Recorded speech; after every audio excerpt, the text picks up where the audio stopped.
morning, everybody. All right, here we are. It is October the 6th, 2025, and we are coming at you. Yeah. Coming at you. Feeling good on this Monday morning, huh? Yeah, so What good. a weekend. What a weekend. It was a great weekend. I usually feel well rested on a Monday, but not today? No, I don't know. What I happened feel to you like last there's a night? lot of running around and stuff. You know, we have like this Google Doc we all use to, hey, what do you guys want to talk about? Any topics? You know, what'd you do this weekend? Mm-hmm. King Scott writes, had dinner at Applebee's. Go ahead. Yes. How was that? Right on. Dude, absolutely How was amazing. No, I haven't been. Have you guys, when's the last time you guys were at Applebee's? It's been a while. Yeah, it was actually, I could microwave my own food at home. this was the one right over here in Drury on Olive. And I must say their staff is incredible. They You were went to the- so nice and they were so good. It was so fun. You went to the snow apartment at Applebee's, Yeah. that one, down Yeah. here at the hotel? No, I got some family in town. There's a funeral in our family, so they were pouring in last night, so we all met there for dinner. Eating good in the neighborhood, huh? That's right. Nothing better than death at Applebee's. What a combo. Nothing like But it was sampling the great. local cuisine. Right. Uh-huh. Yeah, you know what? That was the last time I went to Applebee's was with Jeff. But there's Aw, this you should never go ever I again. won't. Yeah, good. Yeah. There's a kid that was at work in the front, getting the tables all organized and everything. And then I had to go to the bathroom, so I walk in there, and I guess something overflooded. And so he was in there cleaning stuff, and he had like the biggest smile. He was so nice. He's like, "Oh, no worries." Like, I don't know, this kid. Hey, was let me just get so these happy. turds off the floor. I'll Yeah. get with you in a second. But I have never seen a guy What a that sweetheart. enthusiastic about his job from front of store. Hang or on, down. hey, we got That a guy's overflowing awesome. toilet here. I'll be right with you guys. I'll Yeah. be with Okay. you in a moment. Would you guys like the appetizer sample platter?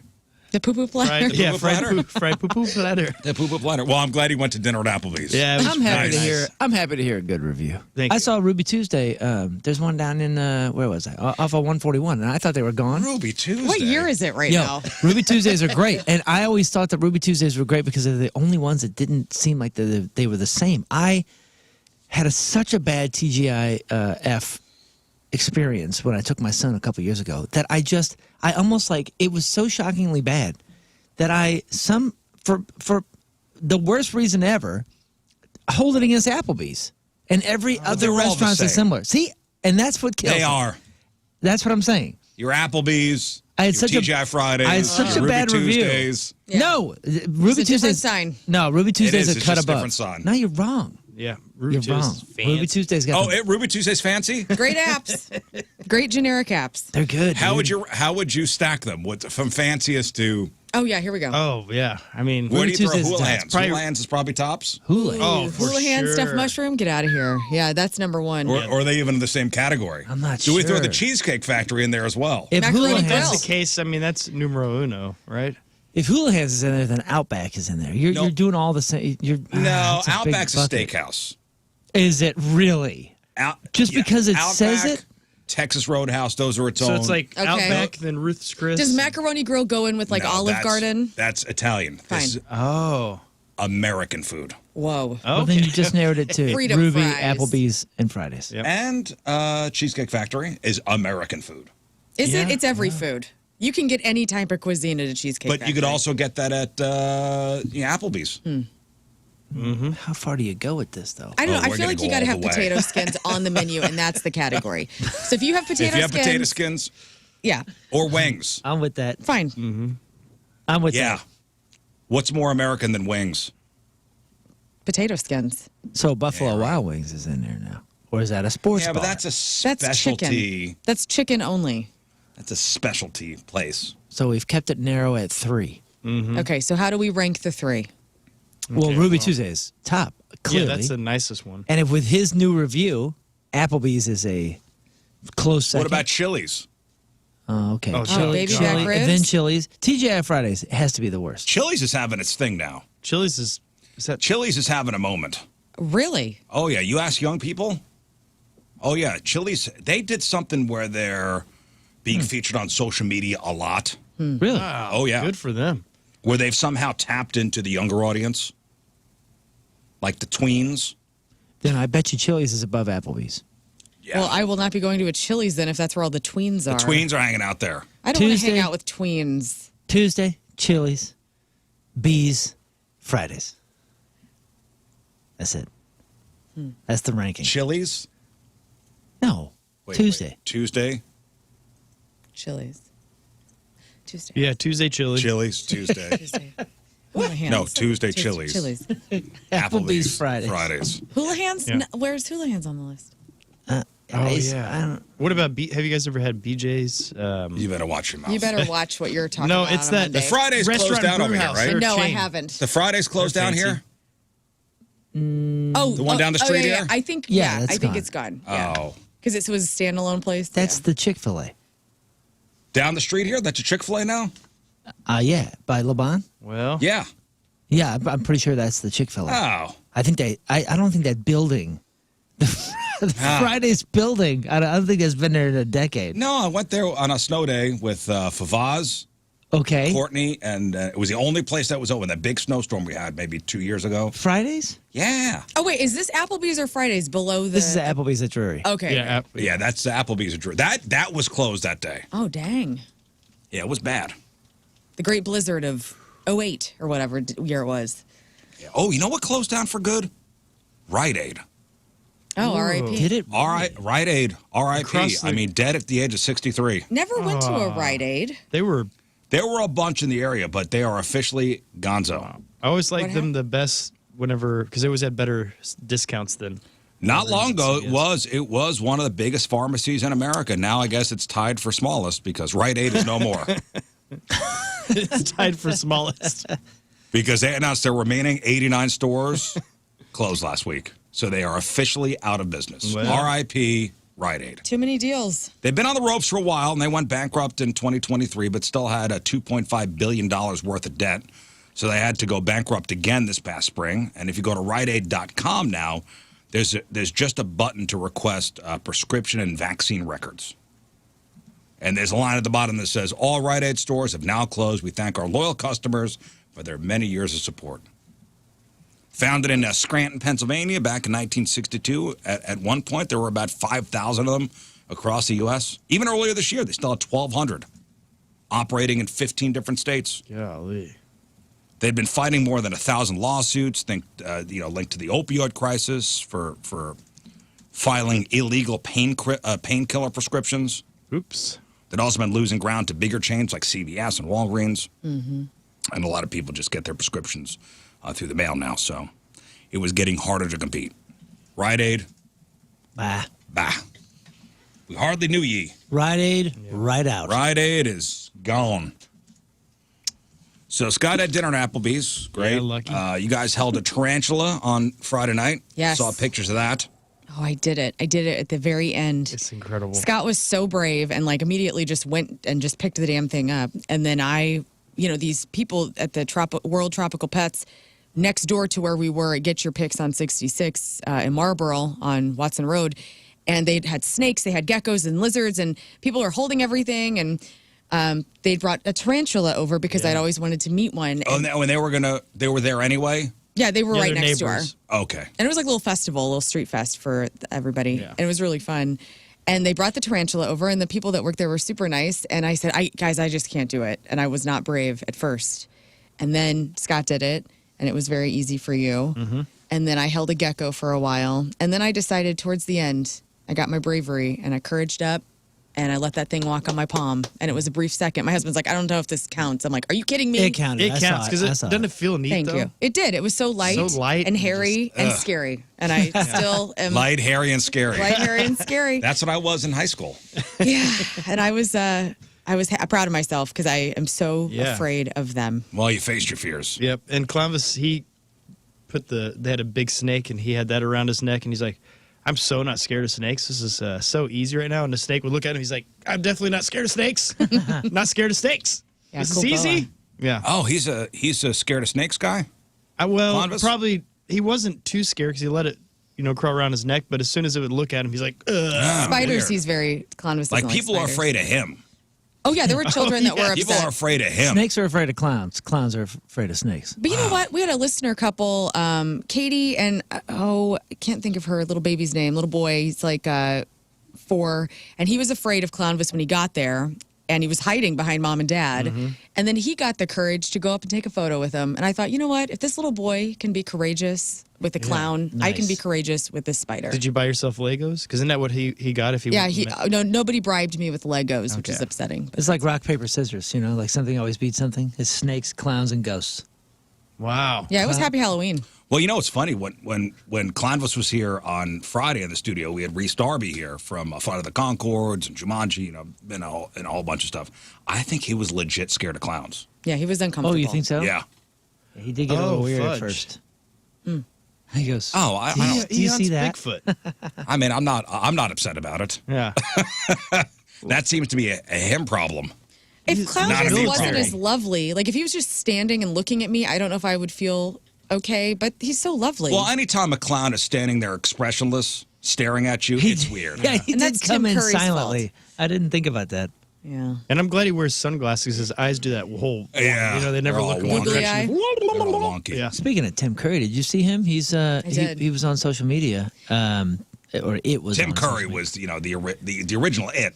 And he has- likes the clown. And he's been in a chair since a stroke in 2011. I Yeah, think it during a was. massage. Yeah, dude. Oh, we got a massage. Yeah. During a He's massage? having a massage, and the massage therapist said, "Hey, I don't think you're doing okay. I need to call an ambulance." Oh, I thought the massage No, it didn't put him out. caused the stroke. No, he didn't say that. Oh. No. He just said that he was having a massage, and the masseuse said, "I don't think you're doing well," and he said, "I'm fine." And he said, "No, I don't think you are. I'm going to call an ambulance." Yeah.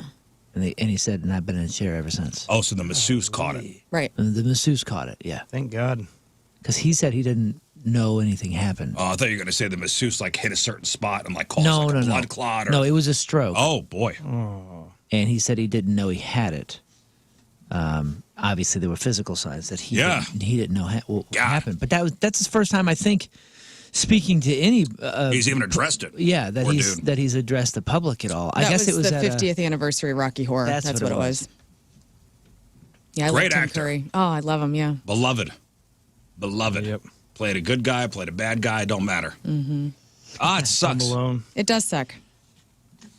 Your That life can sucks. be over like that. I know. Or changed Yes. in an instant. Or it could be over like. Yes, thank you, Scott. Yeah. killing us. Saturday Go was back a to big Applebee's. cheerleader competition. Oh yeah, it was. Big high school cheer competition Mm-hmm. at Lafayette High School. I know Moon's daughter was down there. My daughter was down there Yep. competing. Who won? Or how'd they do? My daughter's team came in second, Nice. which was good. And you know what was even better was, there were, I don't know how many teams there. It was an all-day thing. It started at 8:30 and went till 7:30 at night. Yeah, it was just a refreshing of people. People coming in, get out. People coming in, get out. People coming in. And it was teams from all over the state. From, the east side of the state to the west side of the state. Yeah, they had to North, make $1 south. billion. Hundreds of teams. What'd you eat? You have snacks? No. No. My daughter was the fifth team to go, and I went, oh. Thank God. Woo! Getting out of here. Woo! Yeah.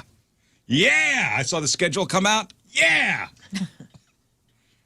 Yeah. Because my wife was down at the Botanical Gardens all weekend, was a big, I think they call it the Mo Best Market. Mm-hmm. It's all these local Vendors. vendors and stuff. So she was down there. She was useless all weekend. So She's making money I know, with her it's fine. business. I'm talking about for family business and stuff like that. So I was the cheer guy on Saturday. And it was fine. I went in there, pre-bought my ticket, Yeah, we watched. We supported. watched, supported. You did great, honey. And she goes, hey, listen, I have to stay. We have to watch varsity. We have to watch because she's on the JV team. And they're at Freshman. 4 p.m. They were at 1:30. Oh, boy. Not bad. They're at 1:30. So I said, okay, I'm going to go home. And you just tell me when you want me to come pick you up. Okay, great. So my wife would call me. She goes, oh, my God, I forgot something. Can you run down to the Botanical Garden? I said, there's no running down there. It's not Husband to the rescue. I forgot about something. So you were just in a car all of a sudden. I go, okay, let me go get it for you. Family Man weekend. So she goes, listen, there are these little sample cups. They're downstairs in a drawer. Just bring the entire drawer. Great. Great. So left the girl, said, hey, text me when you're done. I'm going to go run down to your mother. It's going to take me about an hour, so just keep that in mind. Run down there. It is a nightmare. I had to park a mile away from the botanical garden. Right. 1 mile away. And you're carrying a drawer. And I made my own parking. I made my own parking Good spot. for I go, you. this is fine. It's I guess. temporary. Nice. Did you have to pay to get in? How'd you get in? Yeah, I had to pay to get in. Wow. $18. Good for you. Oh my gosh. Okay, keep I going. go, I'm here to drop something off to a vendor. They go, we don't care. $18. I go, Nice. Hell yeah. Nice. Not getting into the Mobot for free. Come but on. I don't You care if you're didn't fight carrying a that? drawer. Moon, it was so crowded. You didn't fight that? I didn't fight it. You pansy. You know, they probably listen to the show. All of us taking ladders to venues, getting backstage. They're like, this guy's just bringing a drawer. I could have trying to get into this Moon, festival it was for free. and there was a line. It was a nightmare. I'm telling you. That's great. She had a good day. Who have you become? I mean, why didn't you just put your stupid hazards on and park down below I at the couldn't stairs? get close to it. I honestly could not. That whole Shaw Yeah. was blocked. Oh, you Lord. couldn't get down there. I go where I want to go. Yeah. I'd off-road it. Okay, well, if you were in my situation, you would have done the same thing. Well, this is why you need to get your car wrapped. So I hoofed it with this, holding this giant drawer. How heavy was the drawer? It was Vendor 10 pounds? emergency. it was 400 pounds. It was 400 pounds. Great. We're going to work out in. So I Vendor get in there emergency. fighting through the crowd, There are people waiting for samples. and she goes, you brought the wrong drawer. I go, Oh, you my gotta God. Yeah, I'll see you later. You gotta I'll talk to you Monday. You gotta be kidding. How many little cups does this woman have? I brought all lids. You brought all lids. You didn't look? Oh, why would you have lids separate from the things? Because they come separate. Why did you just bring You the should have been lids? smacked across the They face. don't- You paid $18 to be wrong. It was kind of my fault. I'll take You I'll fool. take You half were in the, hysterics. I'll take half the blame. I can't believe you did that. What did she you? s- yeah. Did she say, go back? Yeah, she goes, you got to go back. I go, oh my god.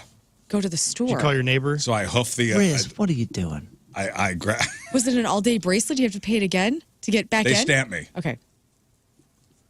They stamp me. So I go back in the car, drive 45 minutes back to my house. You're a great husband. That's no. great. 45 minutes back. Drive back. Hoof it in. She goes, all right, great. Thank you. Can't talk. Very busy. Oh my Then my daughter texts me, goes, I'm ready to pick up. Oh my God. You had a whole thing. Here's the car So keys. Take these to your mother. I drive back to the school. Oh man. And now by this time, Moon, you're there.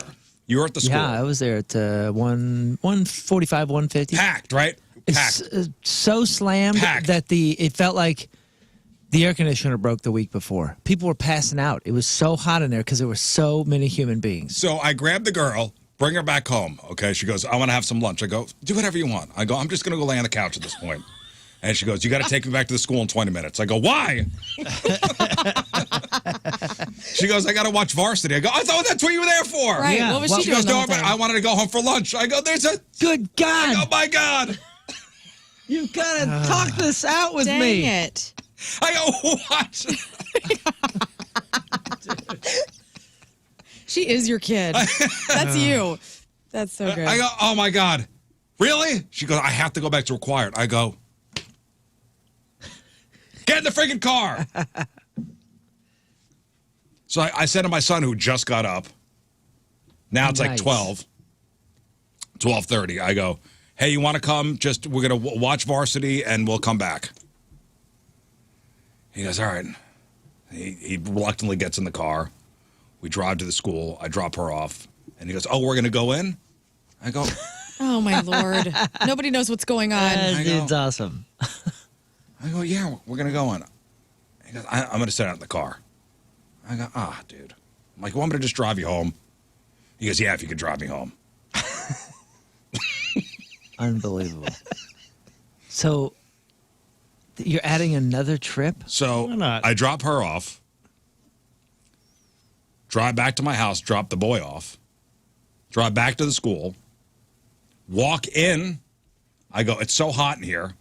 I'm leaving. So I went and sat on a park bench outside the Nice. school. Why didn't you tell me? I'd have come hang out. I didn't know you were there. Oh, bummer. I didn't know you were there. And then I'm listening to people walk by, and they go, man, this school sucks. I hate this school. And I almost felt like, because my kids go there, You're gonna Lafayette High somebody- School, and I was getting defensive. Everyone was And I- pissed because it was so hot. Man, I hate the school so much. And I almost was like, what? I don't own it. I Yeah, don't own you the don't school. go there. Relax, Rizz. Right. Relax. It is a big deal, though. Hosting those competitions is like the honor of the state, and y'all blew it. What do you mean, y'all? What? Just because the AC was out? Isn't that every gym ever?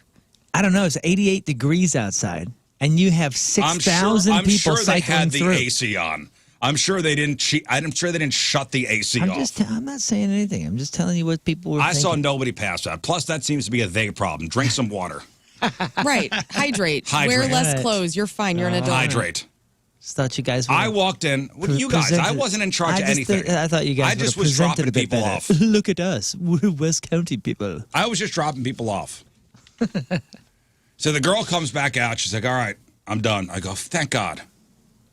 So I drive her home. She goes, you need to bring me back at 7:30. Oh, my goodness. That was the... Then they had to help clean up.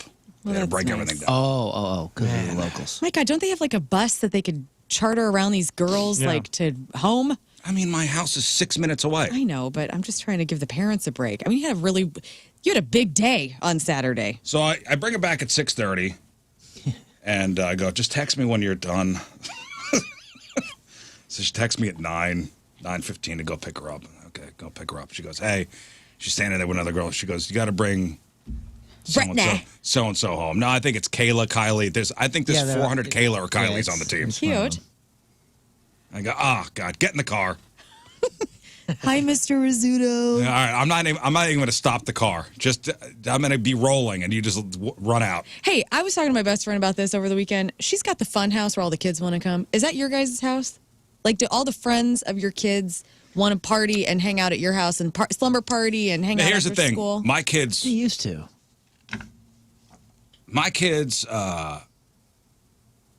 I don't think anybody, like, they don't want their friends around me. Okay. Then that's a no. That's a hard smart. no for you. All right. If you're gone, though, like if you have a nice little dad weekend, Oh yeah. like will if the you're kids gone- come over and like because mom's home? Maybe. Maybe, but usually when I'm there, the kids don't like to bring their friends around me because I will embarrass them. Yeah. Yeah, when the pool's open, it's kind of a cool place to be. But yeah, other than that, I don't know. I guess they're not hanging out as much. You know what? It's the schedules. The schedules are They're so so gnarly. busy. Like, yeah, I mean, everybody's doing so many things that they're just not hanging out as much because there ain't the time. Well, if you ever want to embarrass your kids, just toss out a dad joke. It's still the most efficient way to do it. So 1 in 6 parents say bad jokes and awful puns are the top things that can make their kids cringe. Like I've told you, when my daughter gets out of the car for a cheer or whatever, I open the window up and I yell, I love you so much, honey. It's cute. It's great. That's not embarrassing to me. I hate a dad joke. I hate stupid jokes. Hate it. Get so annoyed, like triggering in a way. It's like, get out of here. Dad jokes. Get out of here with your My dad dad's jokes. dead, all right? I don't have time for your dad jokes. Oh, what does that have And to when do? my dad was alive, he That has wasn't saying nothing to do- stupid Your jokes. dead dad has nothing to do with dad jokes. Yeah. That was, I get so annoyed. Like My dad's puns. dead too, and I still like a good And dad Scott, joke. I know it's your humor. It's I love you and I put up with you, but I sometimes can't handle it.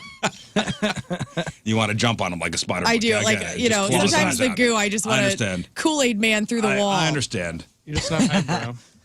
Well, listen. So we did the cheer thing this weekend. It was fine. It was a lot of driving around, and you know, I know Moon went to his daughter's high school football game as they yeah. cheered for a team that lost. What was the final score? I wouldn't know, Oh, no. but it was a homecoming game. And at the half, it was, I think it was 58-0. We were on pace to lose 110-0 Happy homecoming, That everybody. is awesome. for homecoming. And the homecoming is traditionally when you're supposed to be playing the weakest team, right? Right, So you yeah, have the yeah, best, they usually- best yeah, they- chance to have fun. right. It was a rough one. 56-0. How was the school? I think it was 58-0 at the half. Oh my God. But you know what? I will say the kids are getting better. You said it And- last week. Yeah, We still don't have a point this year, right? we've had a rough go. Okay. We've had a rough go. But I will say they're getting better. But man, it's hard. It's almost harder to be getting better because you're like, ooh, did you see that play? That was awesome. And it's like, ooh, pick six. It's okay. That's okay. I feel like we're giving gifts to the other schools, and that's fine. Hey. But when you walk out and you talk to staff members, and the staff members of the school are like, "Good God, what are we doing?" Yeah. Oh no. Now, It's tough. Listen, it's tough being a coach. it's super hard, and these are all new coaches, and all I think is, what? First of all, what are these guys getting paid? I actually got the numbers. You do? Yeah. I Huh. averaged like high school coaching salaries. Yeah. So okay. So I come from a long line of high school coaches. My dad he taught high school. He was football coach for a long time until we were around, and then he didn't have time. But he basically said it was dang near a volunteer job. It was basically a volunteer job where he got, I don't know, an extra couple $100 or something for the year. Well, they call it a stipend. Right. Whatever they call it, it's a tiny bonus. And he said, if you care about what you're doing, you're spending tremendous amounts of time, every bit of your free time, doing this kind of stuff. Yeah. So it's important to understand that high school coaches are rarely paid a full-time salary for coaching alone. Instead they get a stipend, which is a fixed, supplemental payment for the season. The stipend is paid in addition to their primary job, which is often, but not always, a teaching position within the same school district. But you don't have to be a teacher, right? I'm not sure any of these new coaches are teachers. I think they all were brought in from outside. Oh yeah, I don't know. Well, the bigger schools, yeah, they'll just be full-time coach. And the amount, now for the most part, no. Maybe for your CBCs, maybe for your private schools. My daughter is a coach at she's a cheer coach for a high school that she does not teach at. But does she teach within the district? No. Does she teach at all? Yes. But I know she hardly makes anything. I don't know what she makes, but I know that I will let you know what lot. the average is. She's doing it for the passion. Right. So the amount that this stipend can vary dramatically based on a couple factors, like the sport. Obviously high profile sports with large rosters and more responsibilities, command the highest money. Geographic location, a wealthy, large suburban district in a state like, Texas or California will pay significantly more than a small, rural district in the Midwest. Then you got your public versus private school. Then you got your coach's experience, and then you got your level of responsibility. So the football coach is the highest paid of all of them. Really? And they can get between $6,000 and $15,000. Really? That's much more than I thought. Considering there's 5 coaches out there at least. The assistant coaches will get between $3,500 and $8,000. Again, I know it's a wide swath, but it all depends on. Yeah, which gets down to about $3.50 an hour. Right, their highest paid position because of the year-round commitment, big roster size, multiple assistant coaches, high community profile, and in some football-centric states, I'm sure some of these Texas school district, they should pay a lot. They'll be upwards to 20, 30 grand. I think it should be. Listen, dude, college is so expensive. We're looking at colleges right now, and all of it is just like, how do we even stand a chance here unless you're a genius and an athlete? So we're looking for scholarships, for every bit of financial aid we can get, right? And my daughter that's teaching now, she went to college with a stunt scholarship, and that's like a big deal, right?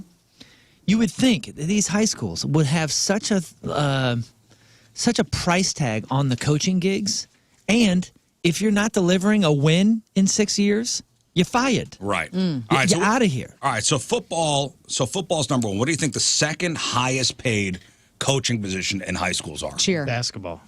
Basketball second, yes. Oh. Basketball between $5,000 and $12,000. No, cheer is way down below. Is it really? That's surprising. Yeah, because they spend as much time, I guess, as football and basketball. Yeah, both seasons. Yeah. I'm watching every football game. I'm watching every basketball game. I'm watching everything. Yeah, because basketball players don't have to go, and sometimes you don't have to do the extra stuff. I have the top 16 sports. Hockey? Hockey's third. So basketball coaches, boys and girls, between $5,000 and $12,000. Ice hockey between $4,500 and $10,000. Baseball? Baseball's fifth. Fifth. Okay, what's fourth? Between $4,000 and $8,500. $4,000 and $8,500 for baseball. Soccer. Soccer seventh. You're Swimming. kidding me. Wait, Oh is no, it- I'm sorry. Is this national or just 2, 3, Missouri? 4, 5, 6. Soccer sixth. I'm sorry, I'm the top 15. These are national averages. Swimming? Hang on. Swimming, 11th, between 3,000 and 6,500. Give me lacrosse. Lacrosse is fourth. Holy What? crud. Wow. Really? I Who's figured playing that would lacrosse? be- Well, so for lacrosse, similar to hockey, pay us strongest in regions where the sport is popular. And slimmer pickings, I assume. Yeah. More competitive. Because Missouri, it's starting to grow, but it's not that popular. Soccer was statewide. sixth, we said, right? Between 4,000 and 8,500. Wrestling is seventh. Oh, wrestling. Cute. This is all vastly more than I thought, by the way. I thought we were talking 2,500 to $5,000 total. Softball is eighth, between 3,500 and 7,500. Volleyball, then your track coaches. Swimming, 12th was cheer. Cross country, tennis, and golf was last. Golf. Well, How dare they? Hey, you guys, did anybody back run? to Did the anybody do coach. cross country? Nah. I know my wife did, but What's that? Yeah. I'm just I did wondering what middle cross. school. I'm not trying to be disparaging. I'm not. I'm just trying to wonder what cross country coaching looks like. right. Well, there's not so much I here. guess Free. all you need is a stopwatch. Yeah, I mean, are you running with them? You're not running with them. No. Oh, no, you ride a bike behind them. Is that it? I don't know. Oh, I would.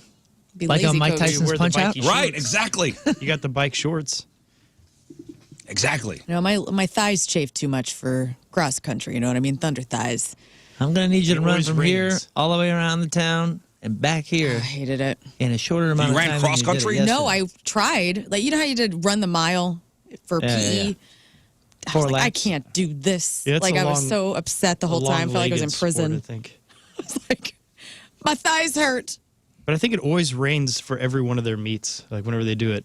Because I went to one time and it was just pouring down rain, and then I always heard everybody complain about that.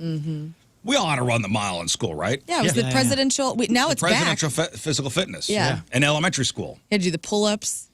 Like, why are we doing We this? had to do the box stretch. We had to do the mile.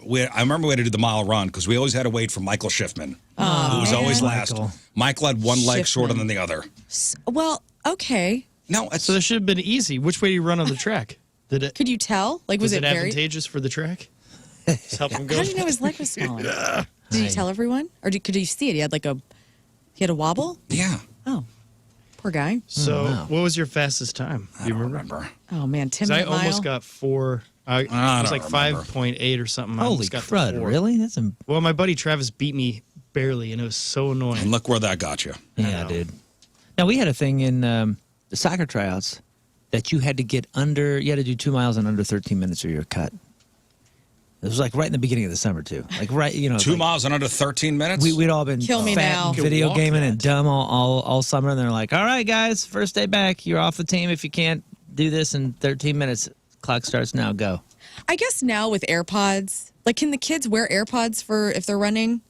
Because that would be total game changer. Oh yeah, I didn't We think about didn't have that in high. Like, you know, we had the bulky headphones. Well, I'm sure if you're running the streets for cross country, like training or whatever, they're not encouraging you putting earbuds in. I know, for but safety. I'm saying for the presidential fitness for PE, I wonder if they allow kids to wear their AirPods and go, hey, just because that would probably make them go faster. Honestly, I mean, people. Would it? I would. If I could have listened to metal while I was running the laps around the stupid track, I would have been loving that. It was complete dead silence, and you just heard everybody. You just heard everybody like breathing. Sucked. Yeah, I was not known for my speed or endurance as a. What were you known for? Not really much. His earrings. I was not. Yeah, not in elementary school. Not known for my athletic prowess. I know it's very. When did you start like getting Very hairy? Like when surprising. did you have like facial hair for the first time? How old 6. were you? Like 7 Yeah, years old. 6 years old. Scott Rizzuto, not known for his different leg lengths, but his But, mustache. yeah, mustache.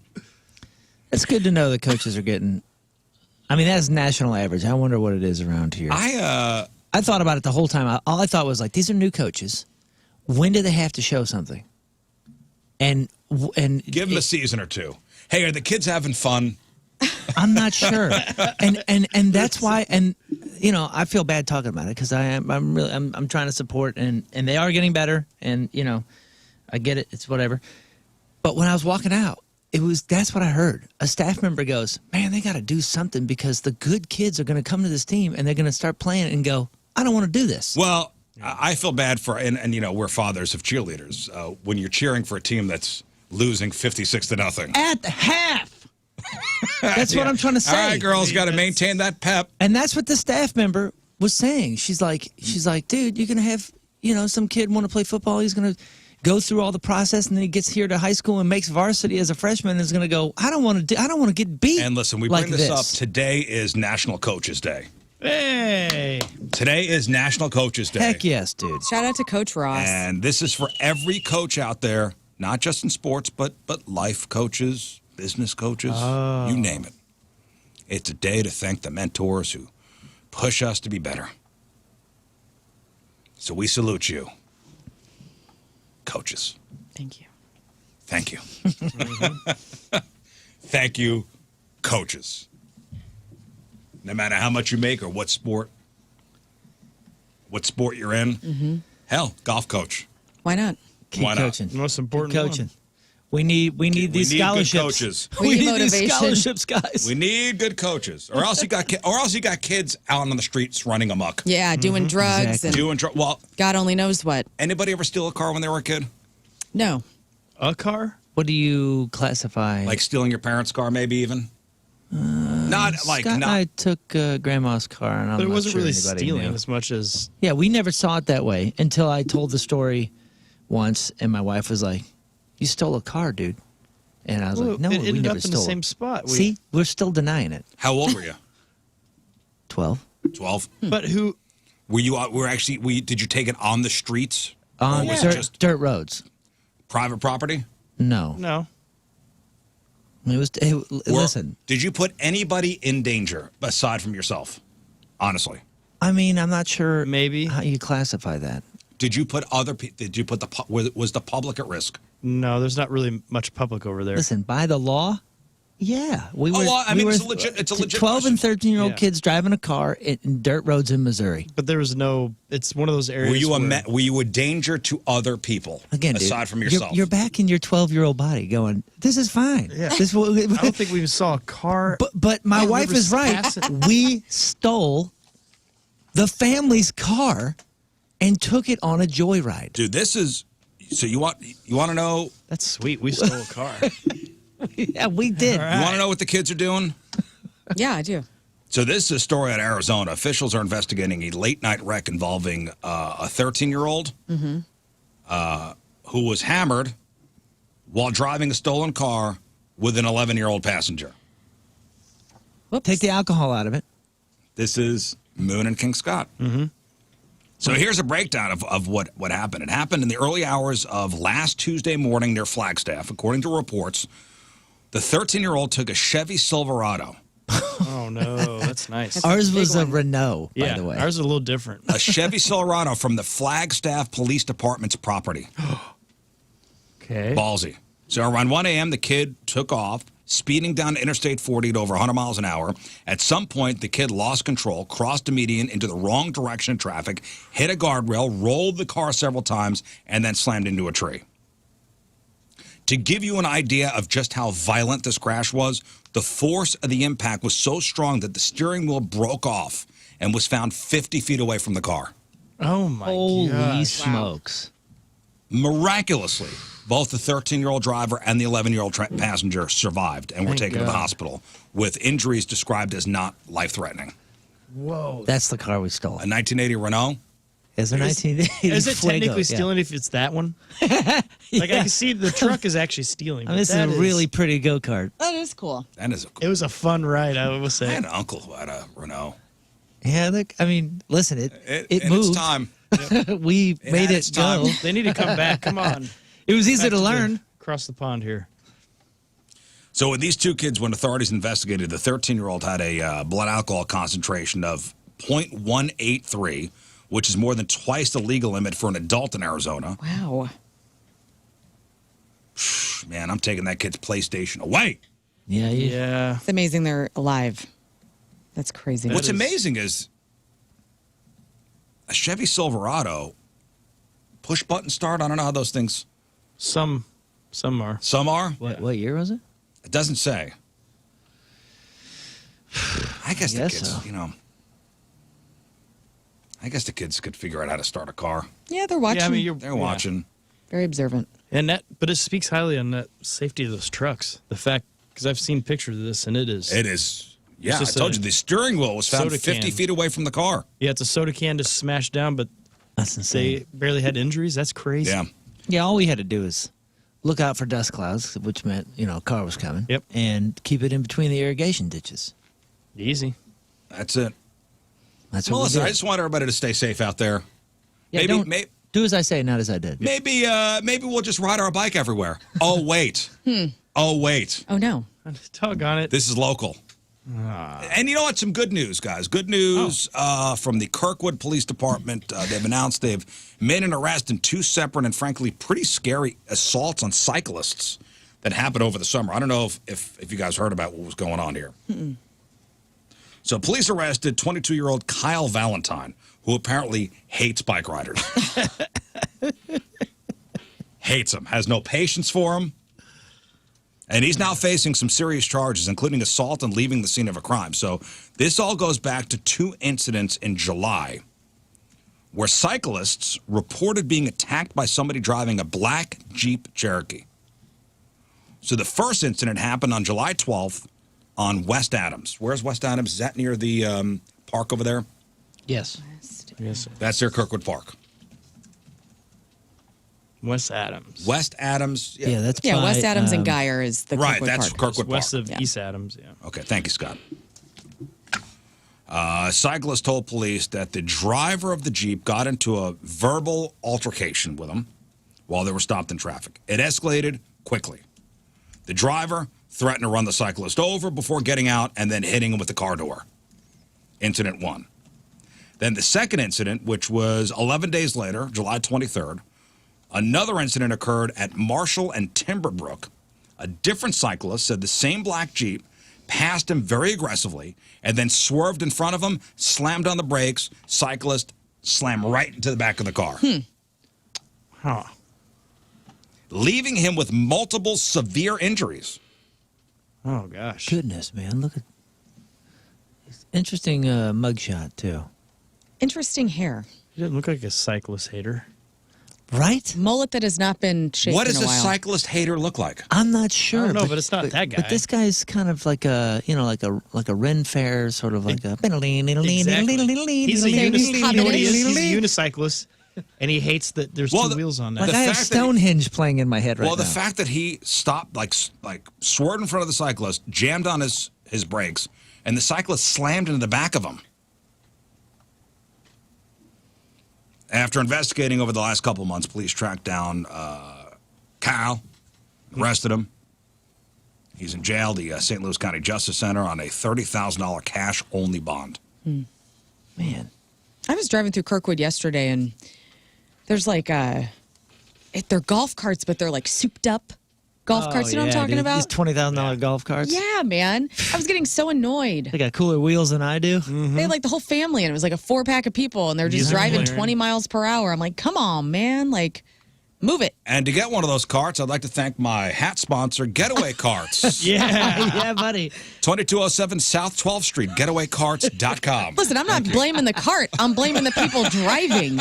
They're going 20, and that thing could probably go 50. Like, let's move. You're just jealous. Well, yeah. But also, like, it was like a mom with like all these kids going way slow and on a road. I'm like, Hey, welcome to the side of you hate watching people have fun. Yeah, Yeah. no they kidding. weren't having fun. They were going way too How do you slow. know? Of course they're having Because fun. I looked at the kids, they were miserable. And did you know as that, I passed them? you know Hello. that owners of those can have permanent exterior lighting professionally installed on their homes or golf carts and businesses from Trimlight Southeast Missouri? TrimlightSemo.net. Well, you just welcome to my side of watching people have fun and then You're changing me. I don't crapping like it. on them. Welcome.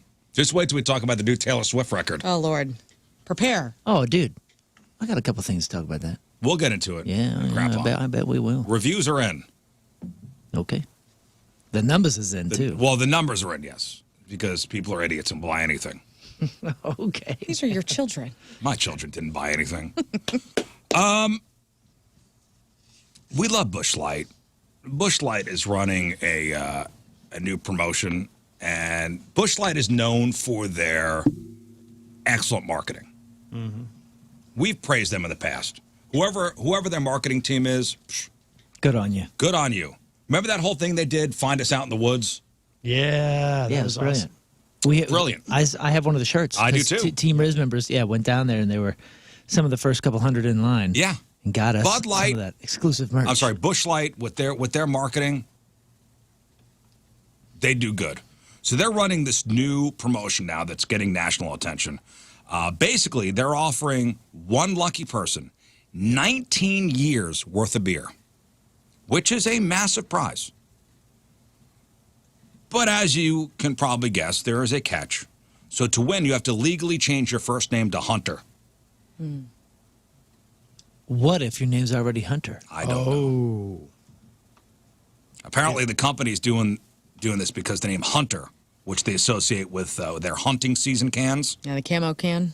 has become way less popular over the last couple of years. Its popularity has supposedly dropped by 93%, so Busch Light has decided to launch a campaign to, quote, save the name. And if you're actually crazy enough to consider it, the process is pretty straightforward. You have to go through the legal process of changing your name to Hunter and then post proof of the change on Bud Light's, keep saying Bud Light, Busch Light's social media pages with the hashtags Become a Hunter and hashtag sweepstakes. You have to do it before October 13th. And the company said they will even cover the fees and paperwork for the name change. I was wondering how. Okay, that's better. Because we have a lot of people switching to this. So on top of the big prize, they're also throwing a private party in Appleton, Wisconsin on November 16th for anybody named Hunter, whether you've had that name your whole life or just changed it for the contest. So the big question is 19 years of free Busch Light. Is it worth becoming a hunter for the rest of your life? If your name sucks, you are looking for, like, if you're, I don't know, what a name. You hate your name, but Hunter sounds cool.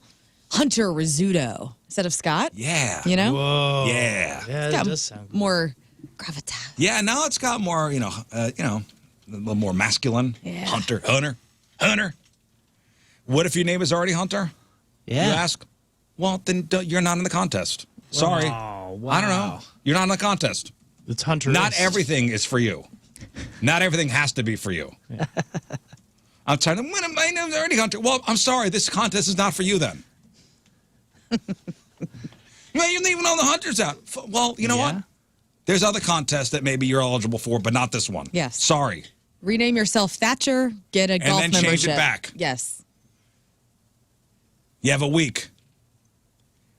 You have a week to get it done. Like, my name's already Hunter. Sorry. Not eligible. I don't think any hunters sound like that. Oh. Well, good on Busch Light. They're getting national attention for this. Another brand tie-in to a I guess we'll call it a contest. If Taco Bell gives you the runs, athletically that is, this needs to be on your bucket list. There is an ultra marathon event in Denver called the International Taco Bell 50K Ultra Marathon. Yes, 50. A 50K is, doing the math, go ahead. How many miles? A 50K? Off the top of your head, I'll see if you're right. Go 50K. ahead. It's 300. 50K. Nope. I'm going to go 46.2. Nope. That's a good one. 33 miles. No, it's a 31 mile. Oh, yeah, that's what I said. 31 miles. You were way off. No, I was doing different calculations. Shoot. I was close. So a 50K is 31 miles. So the race is a loop throughout Denver and includes mandatory stops at 10 Taco Bells. It's pretty funny, actually. It's you have to order something at 9 of the 10 Taco Bells, and you've got to actually eat the food. Oh, golly. I can't do that, man. Even if I was like a preacher of Taco Bell, I can't do it. It hurts my stomach. I lost the ability to eat Taco Bell. I could do it, man. Soft, the potato tacos. Well, this amazing. includes 1 Chalupa Supreme or 1 Crunchwrap Supreme by the 4th stop. Oh, you have to get a crunch wrap. By the 4th stop, you have to get 1 Chalupa Supreme or 1 Crunchwrap Supreme. And 1 Burrito Supreme or 1 Nachos Bel Grande by the 8th stop. All right, so they're picking the menu. Yeah, I don't know if I could do that, but and you need to you need to finish the 31 miles within 11 hours. You need to keep all your receipts and wrappers, and drinks do not count as food. Dang it. A lot of rules. This is awesome. If you like running, I guess. Mm-hmm. And you like the runs. Here are a couple runners documenting their journey. We're in Denver. We're at the Taco Bell 50K, and we're going. Fall down. Only 30 to go. We're at the second Taco Bell. It's 2 miles in. We're eating cinnamon twists. Mile 10, cheesy roll-up. Off 6, you have to eat a burrito grande. Mile 20, and we're at the next Taco Bell. Cheesy roll-up that has been in my belt for the past 5 miles. Mile 30, last Taco Bell. Cheers. Cheers. I gotta see if my girlfriend up there did this, because this is right up my girlfriend Christy's. She's a runner and she lives in Denver. Oh man, Think about being I'm a amazed loser. if she didn't. I love the challenge. I love this. This is super cool. But what's to say about you if the hardest part of running 30 miles is eating? Well, naturally, this is a very challenging race for your digestive system. Dude, I mean, I would just be sick the whole time. Wear white umbrellas. You got to keep it down. They have a 0 tolerance policy on vomiting. If you do, you are disqualified. I like the food, but I wouldn't be able to run with the cramps. And you are banned from Encore stomach medicines, including Pepto, Pepcid AC, Alka-Seltzer, and Mylanta. Why would you be banned? Oh, because they don't want you posting you smashing a chalupa or whatever, and then getting heartburn, and then Pepto in it. Also, no, it's not a great look. Performance-enhancing drugs. Yeah, and also how tough it is to be a visitor to Denver and run that. Now, you are able to use the bathroom as much as you'd like, but you could only use Taco Bell restrooms. So along those were with one other approved public toilet. Hey, I got a question about toilets. By the way, 600 participants. Oh my goodness. Golly. They haven't announced a winner or any final numbers yet, but they were saying about 600 people were there. How many flushes? And for the record, Taco Bell is not affiliated. Oh, really? With this in any way. This is a stoner idea. And they won't even comment on it. Well, they should. The organizers say they believe it's probably hung up by their legal team, because if they endorse it, they may open themselves up to some kind of liability. Yeah. But they probably don't mind the publicity. I would say not. But they're just like, you know what, do this. We're not stopping you. But what is your question about toilets? I had a situation this weekend where Tim and I went to a wedding down in West Frankfort, and we were driving back on Saturday night, and he needed to go to the restroom. And this is a pre-approved conversation. He said, go ahead and talk about my bowels.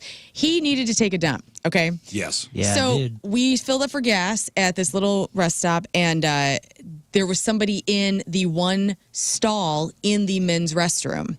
Yeah. And so we had to leave and go to the next door so he could go to the bathroom, which happened to be at McDonald's.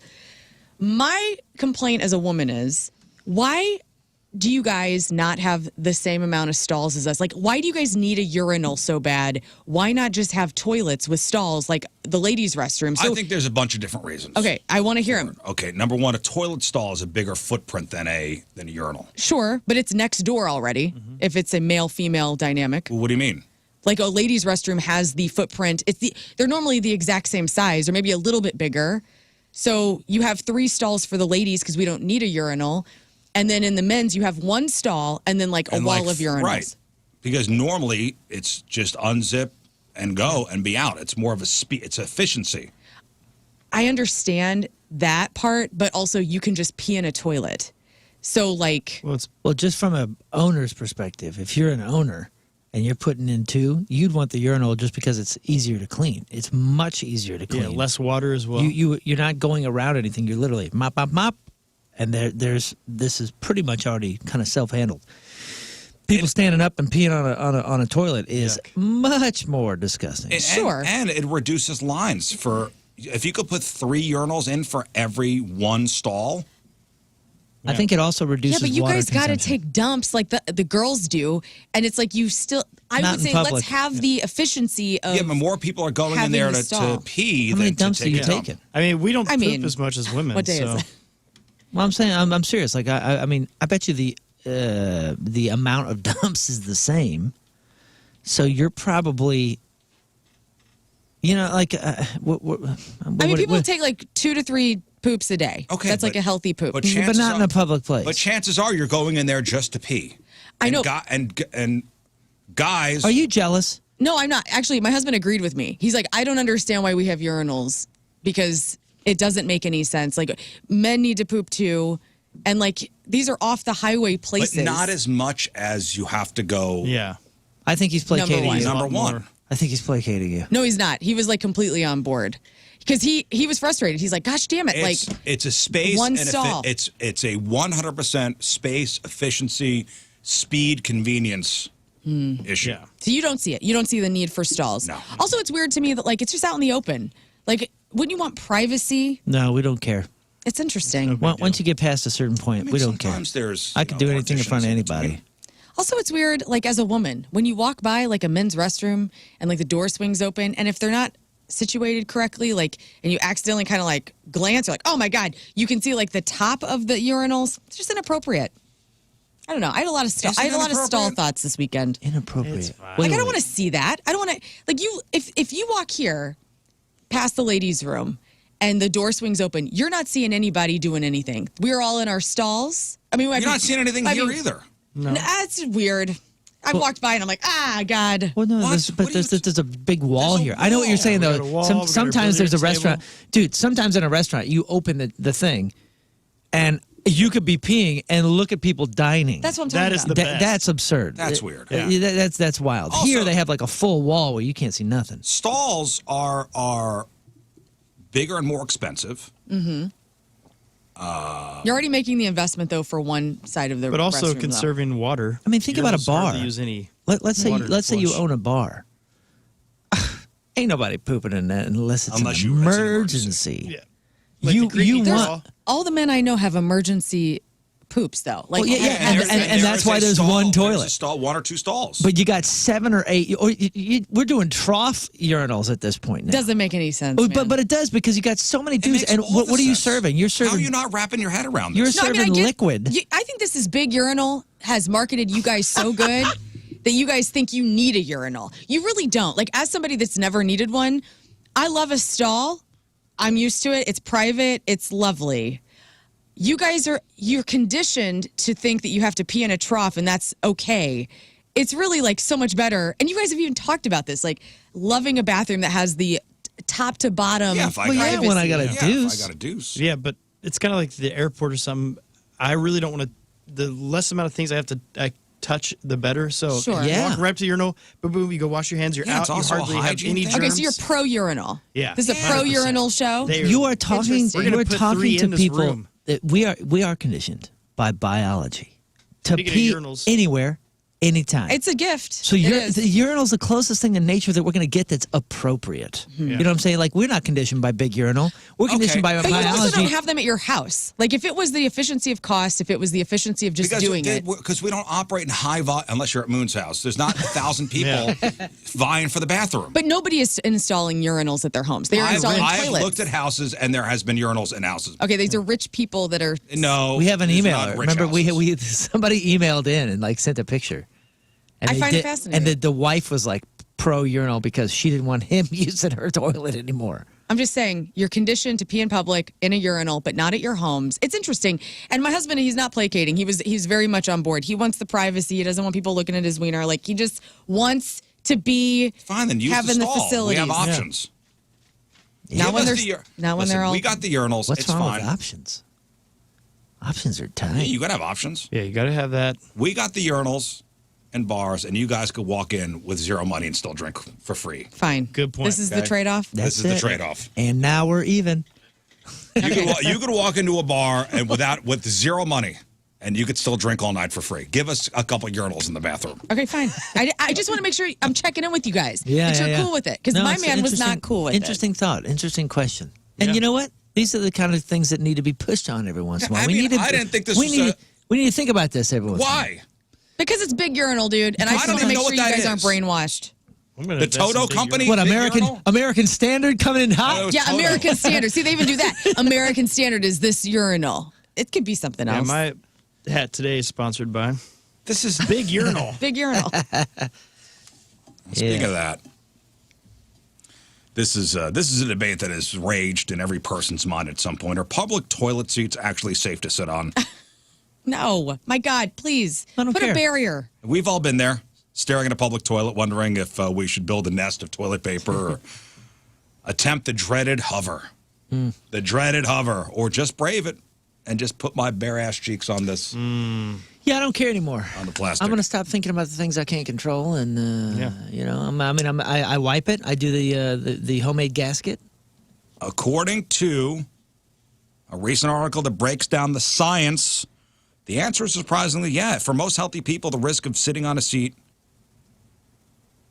and getting, something bad is very, very low. Yeah, I'm not immunocompromised, so I'm going to stop stressing on it. Well, what are the dirtiest parts of the restroom? It's My not the phone. toilet seat. It's Yeah, my it's phone. the handles to It's everything. the handles. It's the handles. Now to that is everything. something I don't do. I don't touch doors. If I have to go in and I have to touch something, I'll put my hand at the very, very top. Or my feet. Think about what you touch before you wash your hands. Allison and I forgot which place. It might have been Starbucks or something. We both had to go pee, so we went in there, and she went into women's, I went into men's, but both of them had the little foot thing at the bottom. You could use that. Yeah. But it still had the handle. So you still had to touch the handle to open the door. Oh, because it had a hinge or whatever. Oh, no. Or the, It made no sense to have the little foot thing. Well, I just do it with a paper towel. Yeah, but that one I dry my hands and I use the paper towel as was a. frustrating. Yeah, the door handle to get in, the lock, the toilet flush lever. Researchers found that those high touch surfaces have way more germs than the seat itself. But the real villain is something I don't even touch. It's the air dryer. It's the toilet plume. It's when you flush the toilet with the lid up. This shoots a fine mist of tiny droplets containing all the lovely bacteria and all the viruses that come from within the bowl. Yep. And it shoots it 6 feet into the air. 6 feet. Yeah, I mean, what do you think you're smelling? Poo particles, man. Yep. If you can smell it, that means Yeah. all That stuff is up in plume the air. lands on you. It's on the wall. It's on the toilet paper dispensers. It's everywhere. It's everywhere. And if you smell chlorine, they are peeing in that.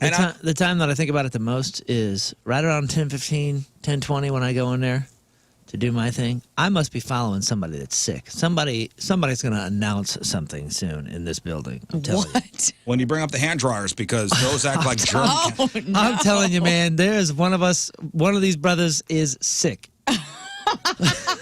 You know what they call the hand dryers? Germ cannons. Yeah, sucks. I just hold my mouth, hold my breath the whole time that I'm in there, as long as I can. I mean, it's just Can't breathe. This one particular smell. I mean, it has to be the same person. There's somebody's battling Somebody something. got some colon See, I always issues. try to have really stinky stuff so it overpowers the other one, so the germs can't get me because my germs push those Wow. out. Poo Olympics. I like it. Yeah. Paper towels are the much safer bet. But here's the great debate, though. To hover or not to hover, experts say do not hover for two main reasons. It's actually bad for you. Like when you hover, you tense your pelvic floor muscles, which make it harder to fully empty your bladder. And number two, you're more likely to miss, which makes the seat even dirtier for the next person. So by trying to be clean, you're actually contributing to the problem. So the big takeaway here is we're fearing the wrong thing. Instead of worrying so much about your ass cheek skin touching the seat, we should be more focused on what we touch with our hands and that invisible cloud of germs from the flush. That's what we got to be scared of. Okay. So, good. Hand dryers bum me to the out. bottom of that. Because that means I'll be holding my breath. As soon as I get over there and somebody activates a hand dryer, I just go, "Ah!" I really do. I hold my breath until I Don't. There's the amount of times that I've come out of the bathroom and my wife seeing me and be like, "What's wrong with you?" You're purple. Nothing. I was just holding my breath for way too long. Underwater for a Yeah, couple my days. face is I have bright red. noticed that it seems that is going slowly away, and it's going back to more paper. I feel like more the hand dryers. Yeah, The germ cannons. yeah. I feel like more places, especially Busch Stadium stuff, that seems like they just have way more paper than they do the hand dryer. Really? Yeah. I don't know. I still see them everywhere. All right, before we hit the break, let us talk about the Rizz Show Fast Lane Pick'em Challenge week number 5. Oh, should we be clapping? Oh, I don't know. I don't know. Oh, I don't know. I think we should go over the numbers real quick and find out who the winners and losers are for week 5 of the Rizz Show Fast Lane Pick'em Challenge. I could tell you that we all did pretty good. That's right. The first games of the day yesterday. Well, we all went into, every one of us went into Sunday's game 0 for 1. Yep. Everybody lost the Thursday game, which was Both great. teams. Both All teams. goose eggs. Fast Lane and Rizz Show. And I think we all did pretty good the first slate of games yesterday. And then the wheels fell off. Oh, no. For the late set. And never were put back on. Right. So, Moon, if you would go over the numbers here. Yeah, a disastrous week. The current leader, because there is a Chiefs-Jags game tonight, and we do have differing picks. The current leader is Rafe with 8. Rafe Williams is your current leader with 8. 8. Wow. 8. Yeah, And I think there were 14. I think there are 14 games on the slate because there were a couple teams on the bye this week. Yeah, 14 total, 14. I believe. And that is the highest of either team, just so you know. Followed by me and King Scott tied at 7. 7. Followed by Rizz with 6. Dang it. And I'm sorry to say Learn with 5. But for the first and last position, things could change because everybody has the Chiefs except for me and Learn. Learn has the Jaguars. So, Learn, you are actively rooting for the Jaguars tonight. I am. The Chiefs have not been very good. So you're sorry. actively rooting for. No, you're right. The Jags. I mean, you are in a Chiefs household. Your husband is a diehard. He doesn't As am care. I. I got my Chiefs socks on right now. I mean, yeah, I picked the Jaguars based on like how they've been doing this year so far. We'll see. I don't know. I'm so with listen, you. So if the Jaguars win, we wind up tied, and it goes to the tiebreaker. You and I'm just going to assume I'm getting shot tomorrow because nothing's going well Don't for me this You season. didn't get shot last week. This week is wild, Yeah, dude. I'm hanging by a thread. You didn't get shot last week. I know. And me, your hero, I'm in last place for the entire Yes, you are. both teams. So it's going better than you think. Okay. Now, I will say that the fast lane all has the Chiefs except for Kerry Davis. He has the Jags. Now, will it matter? Let's do some math. Well, just so you know, Kerry Davis is the dunce of the week. Oh. He's got only 4 correct picks. 4. What happened, Carrie? He missed 9 so far. 4. Oh. Dang. Ouch. Yeah, pretty bad. Kerry's at 4, followed by Jamie with 5. Jamie typically leading their charge. Not good this week. And then Stalter, Marsh, and BK all tied at 6, meaning they have 27 total. We have 33. And that means, regardless, we win the week. All right. It is now 3-2. Rizz Show leading the We've taken the lead. NFL Pick'em Challenge against the Fast Lane. Taking the lead. So everybody's got. All right. So Kerry's got the Jaguars, so it don't matter. It doesn't matter. We won the week 5 in the books. Well, it'll be officially tonight, but it don't matter. Don't matter if the Chiefs win. It don't matter if the Jaguars win. As far as the overall picture goes, we are now in the lead, 3-2. Amazing, guys. Yep. Way to Really go. good showing. And good luck to you both. Thanks. I'm hoping for the Jaguars just because I want to be first, but I do have my Chiefs socks on. Go Chiefs. Yeah, we'll see. We'll see. We'll see how it goes. There's like the Broncos game yesterday. I had the Eagles, but I was still rooting for the Broncos, and that was so fun. Did anybody change their Houston Baltimore pick? No. No, I forgot to. Yeah, I changed mine. So thank God I did that. I did have the Broncos, though. I mean, I had a lot of outliers. Yeah, I changed because when Lamar Jackson was announced he was out, I did change my pick to the Texans, and they wound up putting an ass whooping on the Ravens. So, all right, well, good, we won, excellent. And it's brought to us by Hot Shot Sports Bar and Grill. Score a shot at $10,000 during Blues away games this year at Hot Shot Sports Bar and Grill. Get all the details at hotshotsnet.com. Opening day is on Thursday, by the way, for the Blues. From High Ridge, Stephanie Morris, a.k.a. the Craft Queen STL, is our Team Rizz member of the day. Stephanie's been a longtime loyal listener and is a huge fan of the Rizz Show. On the point, you may have seen the cookies she's brought for us. Mm-hmm. She is the CEO of Craft Queen STL. Stephanie says, besides the silliness and humor, I love how you gear towards small, homegrown businesses and support the little guys in the local St. Louis area. I may be pint-sized, but I'm loud, fun, and would be the perfect addition to your little army of misfits. Stephanie Morris, a.k.a. the Craft Queen STL, is our Team Rizz member of the day. Get a super sweet Team Rizz member of the day soccer jersey. Get yourself signed up 1057thepoint.com/Team Rizz. All right, Lauren, what do you got? Taylor dominates the weekend. John Bon Jovi's getting out of Nashville. Could you imagine John Candy in this? And a country remix you maybe don't need, but we're going to hear it. So stay tuned. We got that. We got your crappy birthdays. We got the porno birthday. All that and more next in your Crap on Celebrity. Stay there. Program phone number 314-624-3833 or 618-398-3833. The Schreier text line, 314-649-DUMB. The Mid-Culture Studio Cams, 1057thepoint.com/Rizz. The socials at RIZZ Show. Your emails, RizzShow at 1057thepoint.com. Sex Time Fun Facts coming up. We do have some St. Louis misconnections to get to. Also, the new Halloween stickers are now at every Together Credit Union location in the St. Louis area. The Halloween stickers, $1 to get one, and it all supports Cardinal Glennon Children's Hospital. Don't buy just one. Buy 20. Put them up all over the place. We encourage it. Yeah. Everywhere. Everywhere. That's right. Everywhere. Also, the hats of the week are back, week number 2. And you have a chance to sponsor our heads throughout the entire month of October. So if your company or brand, you want to sponsor Hat of the Week, have one of us wear the hat all week on the show, plug your business daily all week long, have it displayed on the studio cams. Go to 1057thepoint.com, get all the details. But let's start with Moon.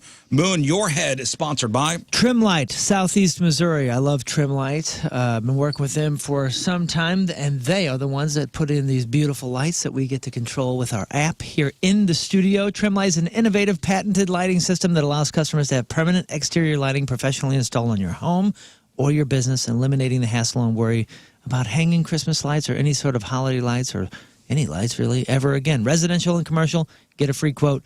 It is trimlightsemo.net. Trimlightsemo.net. And thank you for your generous donation to Cardinal Glennon Children's Hospital. Yes, thank you.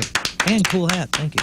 Learn your head, sponsored by Golden Oak Lending. At Golden Oak Lending, rates are low. Your home's equity is higher than ever, so refinancing with Golden Oak Lending can save you thousands. Call them at 314-567-GOLD or go to goldenoaklending.com. And thank you for your donation to Cardinal Glennon Children's Hospital. And my head is sponsored by Getaway Carts, your one-stop shop for all golf cart needs. Lithium swap experts, new and used carts available with a possible 0% financing. Check out their new location in Soulard, 2207 South 12th Street. That's getawaycarts.com. All right, today is October the 6th. Back in the day, 98 years ago in 1927, magic talking movies with spoken dialogue and music were introduced with the New York premiere of The Jazz Singer, starring Al Jolson. Warner Brothers made $53.5 million in the movie, just as they were on the verge of collapsing. Al Jolson spoke fewer than 350 ad-libbed words in it, beginning with, wait a minute, you ain't heard nothing yet. 56 years ago, 1969, the first time a George Harrison song was put on the A-side of the Beatles single, Something, went on to hit #1. That was our wedding song, Something. Lennon McCartney's Come Together was on the flip side. That went #1 a month later. 32 years ago, 1993, Michael Jordan announced his first retirement for basketball. He attempted a minor league baseball career, but wisely returned to the Bulls in March of 1995. 29 years ago, 1996, Faith Hill marries a very lucky Tim McGraw. Today is their 29th anniversary. Wow. 25 years ago, in the year 2000, Meet the Parents came out. 8 years ago, in 2017, the Vegas Golden Knights made their NHL debut in Dallas, winning 2-1 over the Stars. 6 years ago today, in 2019, Peter Edward Ginger Baker, drummer for rock's very first supergroup, Cream, died after a short illness at 80. And 5 years ago today, in 2020, Eddie Van Halen loses his battle with throat cancer. He was 65. And that's what happened back in the day. All right, time to find out what's going on in the world of music and entertainment with your crap on celebrities. And we start with this. Within 12 hours of its release, The Life of a Showgirl had been streamed more than any other album on Spotify this year, within the first 12 hours.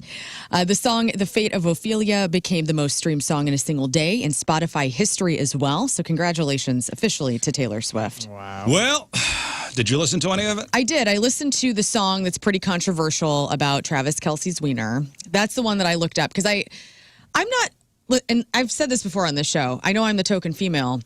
I like Taylor Swift as a business person. I think she's a good chick. Like her. I am not a fan of her music. And I love it for everybody who loves it. How dare I you. just can't get into it. And I was listening to the song. There's a song about his wang? There's a song called Wood. And it's an ode to Travis Kelce. The lyrics, I guess there's alternate lyrics. So if you got some like G-rated people listening versus like more PG-13 listening. Right. So here I pulled the piece Yeah. of the song that is supposedly talking about Travis Kelce. Sounds scro dumb. Travis Kelce's penis. So here it is. This is the song Wood. This is at the end of the song. All right, this is about Travis's penis. Over me, it's understood. I ain't got to forgive me. It sounds cocky. Ties me and open my eyes. Redwood tree, it ain't hard to see. His love was the key that opened my thighs. Forgive me, it sounds cocky. Ties me and open my eyes. Redwood tree, it ain't hard to see. His love was the key that opened my thighs. Woo! It's hot. Man. They have been getting it on, you guys. Whoa, my gosh. Somehow it's also the least sexy song you've ever heard. Yeah. It's so incredible. upbeat. Redwood tree, it ain't hard to see. His love was the key that opened my thighs. Forgive me, it sounds cocky. He hypnotized me and opened my eyes. Redwood tree, it ain't hard to see. His love was the key that opened my thighs. I love the Rizz version of this. Yeah, so that's the one that's been the most controversial. But otherwise, breaking records, dominated the box office too with the album release event in theaters. That took the cake for theaters as well. So she had the #1 movie. Yep. She had the #1 album. Yep. Reviews on the album are I would say mixed. Yeah. I would say mixed. There's a review. This one is from Yahoo Entertainment. Titled, Taylor Swift's new album is a masterpiece of cringe. So the author, this Carl Wilson guy, basically argues that while the album sounds shiny and well-produced, you probably shouldn't listen too closely to the lyrics because a lot of them are pretty cringy. So his main point is that Taylor Swift is suffering from major overexposure. And he points out that in the last 5 years alone, she's released 111 new songs across new albums and re-records. Because of that, he feels this new album doesn't bring much that's fresh to the table. The love songs about Travis Kelce aren't as exciting as her past ones, and the big pop tracks with producers Max Martin and Shellback aren't as iconic as hits like Blank Space. And he goes on to list a couple specific songs for being particularly awkward and out of touch. Wish List, he says he finds it laughable that Taylor Swift, a billionaire superstar, sings about how she doesn't want awards and designer clothes. Just her man and a simple life. Mm-hmm. Maybe she does, though. I think that's that's an overreach for Wood. a review. The song is apparently full of jokes about Travis Kelce's penis, which he finds incredibly awkward. Yeah. He says she's trying to be raunchy, and it comes off like a Mormon swearing for the first time. I totally agree. In fact, when we were talking about this, Rizz and I were in the office and discussing some things, and you'd asked if I listened to it, and I said I listened to the Wood song, and the way that she writes a song, it's almost too on the nose for me. I like a little bit of mystery behind lyrics. I don't like a story that's told. It's the same reason I don't like Billy Joel's music, to be honest. And he's one of the best of all time to do it. And I know I'm wrong in my opinion of this, but it really is my opinion. It's about the storytelling and the songwriting that is too on the nose. It's too specific. You just it want drives me another layer? freaking nuts. Yeah, You I want want another piece of depth. Yeah, I do. Well, he says, actually romantic, that's a song, and the song Canceled. He calls out these revenge tracks as petty and juvenile. He says one punches down at fellow artist Charlie XCX, while the other rehashes her old feud with the West Kardashians, a topic he feels is long past its expiration date. Not all negative, though. He does give her credit for a couple tracks that work well. He praises a song called Father Figure for its clever, gangster-like perspective on her business disputes. He also likes this song called Ruin the Friendship. And the album's title track, he says, Life of a Showgirl is pretty good. Ultimately, his review concludes with a plea for Taylor to just take a break. Yeah, she needs to take a break. He feels the album was rushed and that she's stuck in a state of arrested development where she gets older but never wiser. It doesn't seem like a wiser record. He thinks a long vacation would be not only good for her, but for her audience as well. Well, so I read somewhere that it was over 1 million pieces of vinyl. 1 million pieces of vinyl, which is absurd. Yeah, it's crazy. But you know what I keep seeing in like songwriter algorithm, because everything that's being fed to me is about songwriters and this and that, is the Pixies song "Where Is My Mind." Yeah, there's a song that is pretty on the nose, exactly that song. And then listen to this. Somebody put this on. This is the talk in the songwriter circle. Oh yeah, the Jonas Brothers song. Have you seen that? I listened to it. There's also another girl. I should have saved her Instagram thing, but she's in a car with her dad. She's a musician, and she's like, "Dad, what does this remind you of?" It's a new Taylor Swift song, and he's like, "That's your song." And then they played hers, and it's exactly the same. You're like, well, just give this a brief listen. It's bingo night. They're gonna love you. This is Top to the bottom, just cool. This is a Jonas Brothers. This is Jonas Brothers. Cool. This was a single. Damn it, I'm feeling so cool. Yeah. Woke up feeling like a new James Dean. Comb my hair like an old school scene. Feeling high like a late night summer last year. All right. Now this is Life of a Showgirl.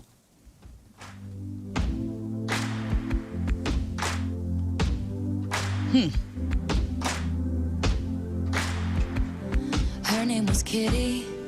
Made her money being pretty and witty. They gave her the keys to the. So they're saying it's the same kind of thing. Did the same songwriter write the songs? That's a good question. No, there's no credits.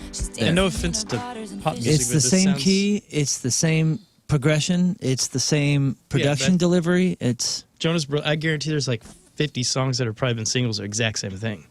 Scott. You don't see a bit of the on the nose thing with every aspect to that entire. No, I totally do. But I'm just saying, like, even the Jonas Brothers one, I bet it's because it's from something else. You mean? Gary on the instant feedback. Nothing like a middle-aged man reviewing a Taylor Swift record. That's true too. Listen, that is true. But it's the biggest thing. It's the biggest thing in entertainment news. So it's two things can be true. Is he talking about you, or is he talking about the reviewer? Maybe both of us. I don't know. I'm just reading what the reviewer wrote and kind of what the consensus is. It's kind of a mid. We're music people. It's the biggest music release on the planet. She's pretty much middle-aged now. That's true. So it's fine. I hope she just and back to your point about like she doesn't want for anything because she's made of so many millions. Not my point. No, you did say because you're rolling your eyes about like her just wanting to be with her man and live like a simple life. I read that's from the. Oh, you don't agree with that? I don't have any opinion on it. Oh. I think that she does. I think she does want a simpler life. I think she does want to slow down a little bit. Now that she's done it all and she's made her millions. Why would you assume that in any way? What? Is how you read it? No. Why do you assume that? Oh, I don't know. I mean, I just think that you hear that from famous people sometimes that have had so much exposure, like she's had, where they want to kind of curl back up with anonymity and not be so out there. And I mean, so then she puts out another record? Well, I mean, I just think that was a timing deal. Like, I don't know what her schedule is. Yeah, obviously, I think it was the right time to put out a record. I disagree with the reviewer because she just set every record possible. Right. Yeah.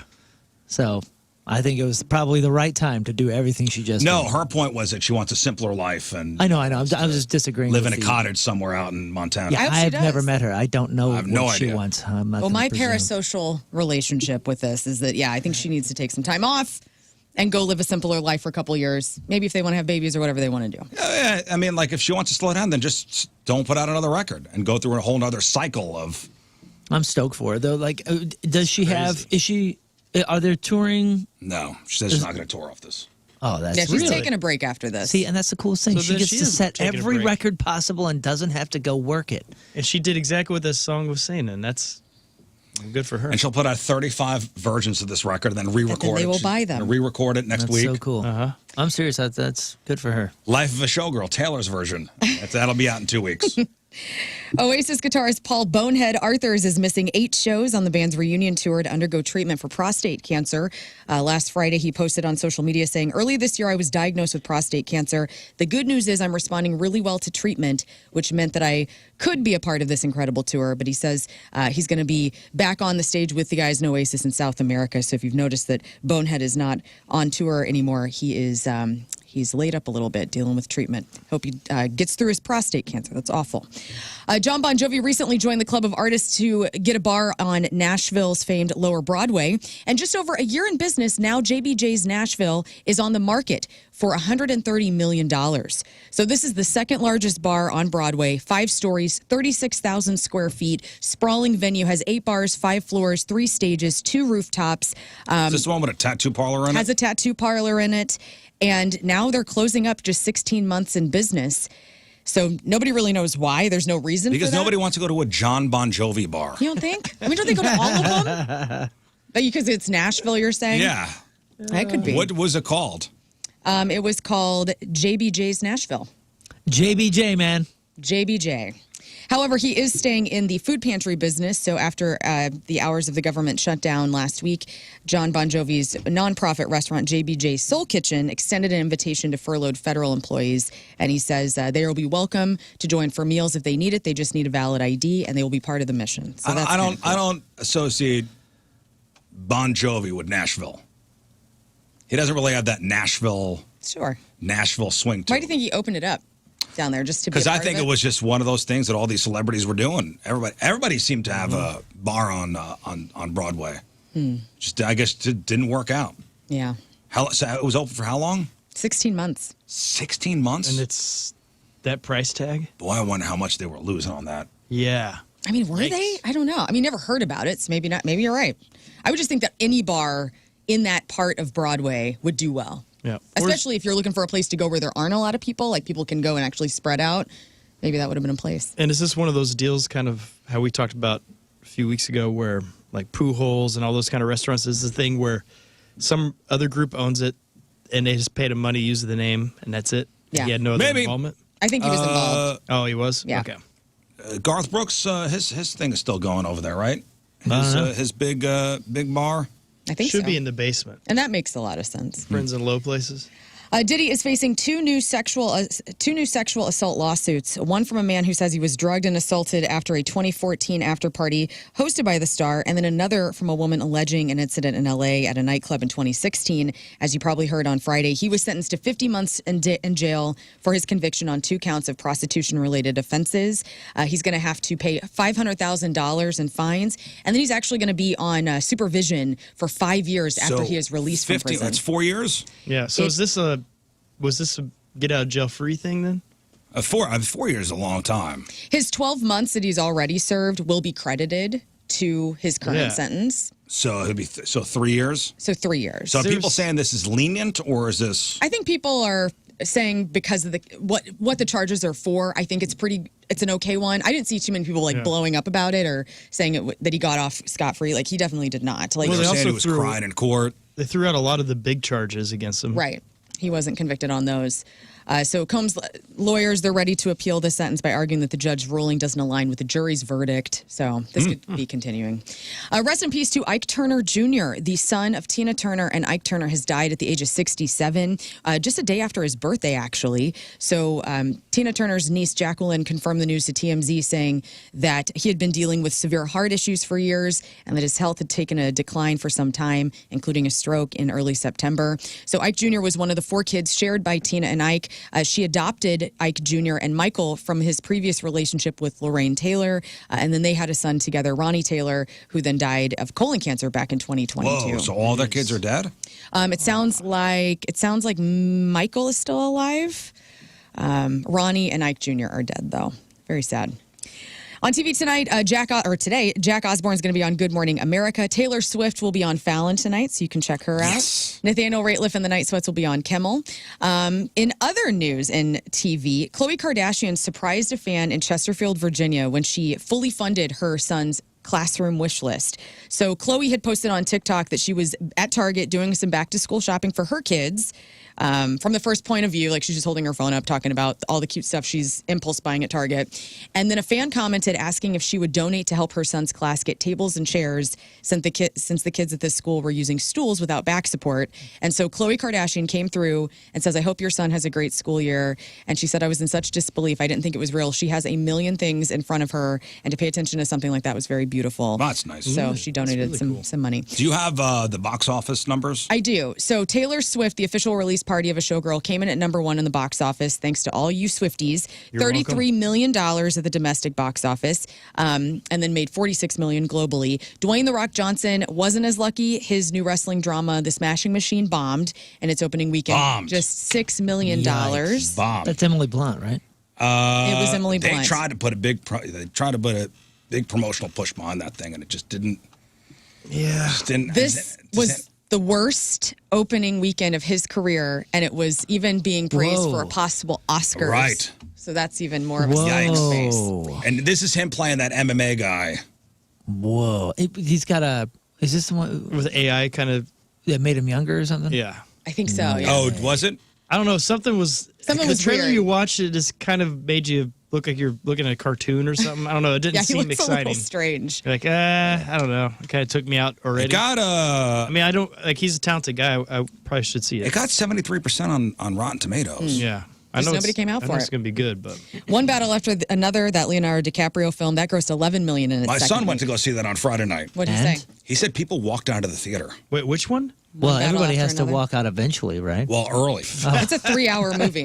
Like, He said walked out of the there theater. there were a couple people that walked out within the first 15 minutes. I didn't see it. Why so I is don't- that? Is there It a could be curse word? because Tim was telling me, Tim really liked it, and he said that at the very beginning part of the movie, it's from the female character's standpoint. Like, it takes a perspective from each of the main characters. So it starts off with the female, what is her name? Tatiana Taylor, I believe. Her perspective, and then it comes to Leonardo DiCaprio's perspective, and then it's Sean Penn's perspective. But all of the stories are a part of each other, so it's kind of an interesting way. Maybe they were like, "Where the hell's Leo?" And they walked out. I don't know. He goes, it was weird. It was like an older couple. Oh, maybe they were trying to see the Smashing Machine. Maybe. I don't know. They bought the wrong tickets. When does that new Avatar movie come out? Is that this coming month, weekend? it's all Pretty right. soon. We talked about it last week. The new Is that- Avatar? Yeah. Avatar. Like the third? Is this the third or Way second? of the Water again. Way of the- More Ways of the Water. I never saw the first. You never saw the first Avatar? No, I put it on one time, tried to watch it, had to turn it off. No, Thought it I've was so never- stupid. I've been busy. Is it Way of the Water? Is that what it's called? No, I thought that was the last one. Shape of Water is where that woman falls in love with a merman. And that movie's actually pretty cool. Amazon Prime Video is changing the way James Bond is presented. Prepare yourselves if you love guns and you love guns and movie posters, because you're going to be very triggered. The streaming giant recently showcased the legacy James Bond titles with new digital posters, and they have removed a lot, if not all of the guns from the movie posters. Thank God. So it looks very odd, and Amazon's decision to remove guns from the posters is seen as strange, given that the character's association with firearms and the barrel of a gun, opens up the movie. Right. Kind of strange. What'd they say? So they said, despite that, they're Still available on 4K on Prime. Maintain their original form. can't wait Just to won't see- have the gun in the still. I've you guys- canceled my. Hang on. Hang while I- on, cancel your while Amazon I cancel my Prime. Amazon. Abaddon, Fire, and Ash comes out December 19th. Okay. Yeah, I'm excited to see their Saving Private Ryan where they take all the guns and weapons out. It's gonna be very Nah, fun. Just the poster. Just the what was the poster. one? It was E.T. They redid it and they took the guns. They digitally took the guns out of the Alien's movie hand. and put walkie-talkies in. No way. I've never Yeah. seen that. Really? No No way. way. Yeah. E.T. had a gun? Yeah, when the agents were looking for him Right. at the end, Yeah. Spielberg and subsequent re-releases took the guns out of the agent's hands. Interesting. And digitally put walkie-talkies in. But people got so pissed They that he want- re-put the guns back in the hands. In fact, bigger guns. Yeah. They all carry Finally, bazookas. chainsaws and guns. Why would you change that? Listen, if I heard there was an alien around, captured some kid or something, give me whatever firearm you're gonna Are give you me. kidding me? I'm getting the walkie-talkie. You've seen signs. You gotta know when they're coming. That gun's not gonna tell you jack.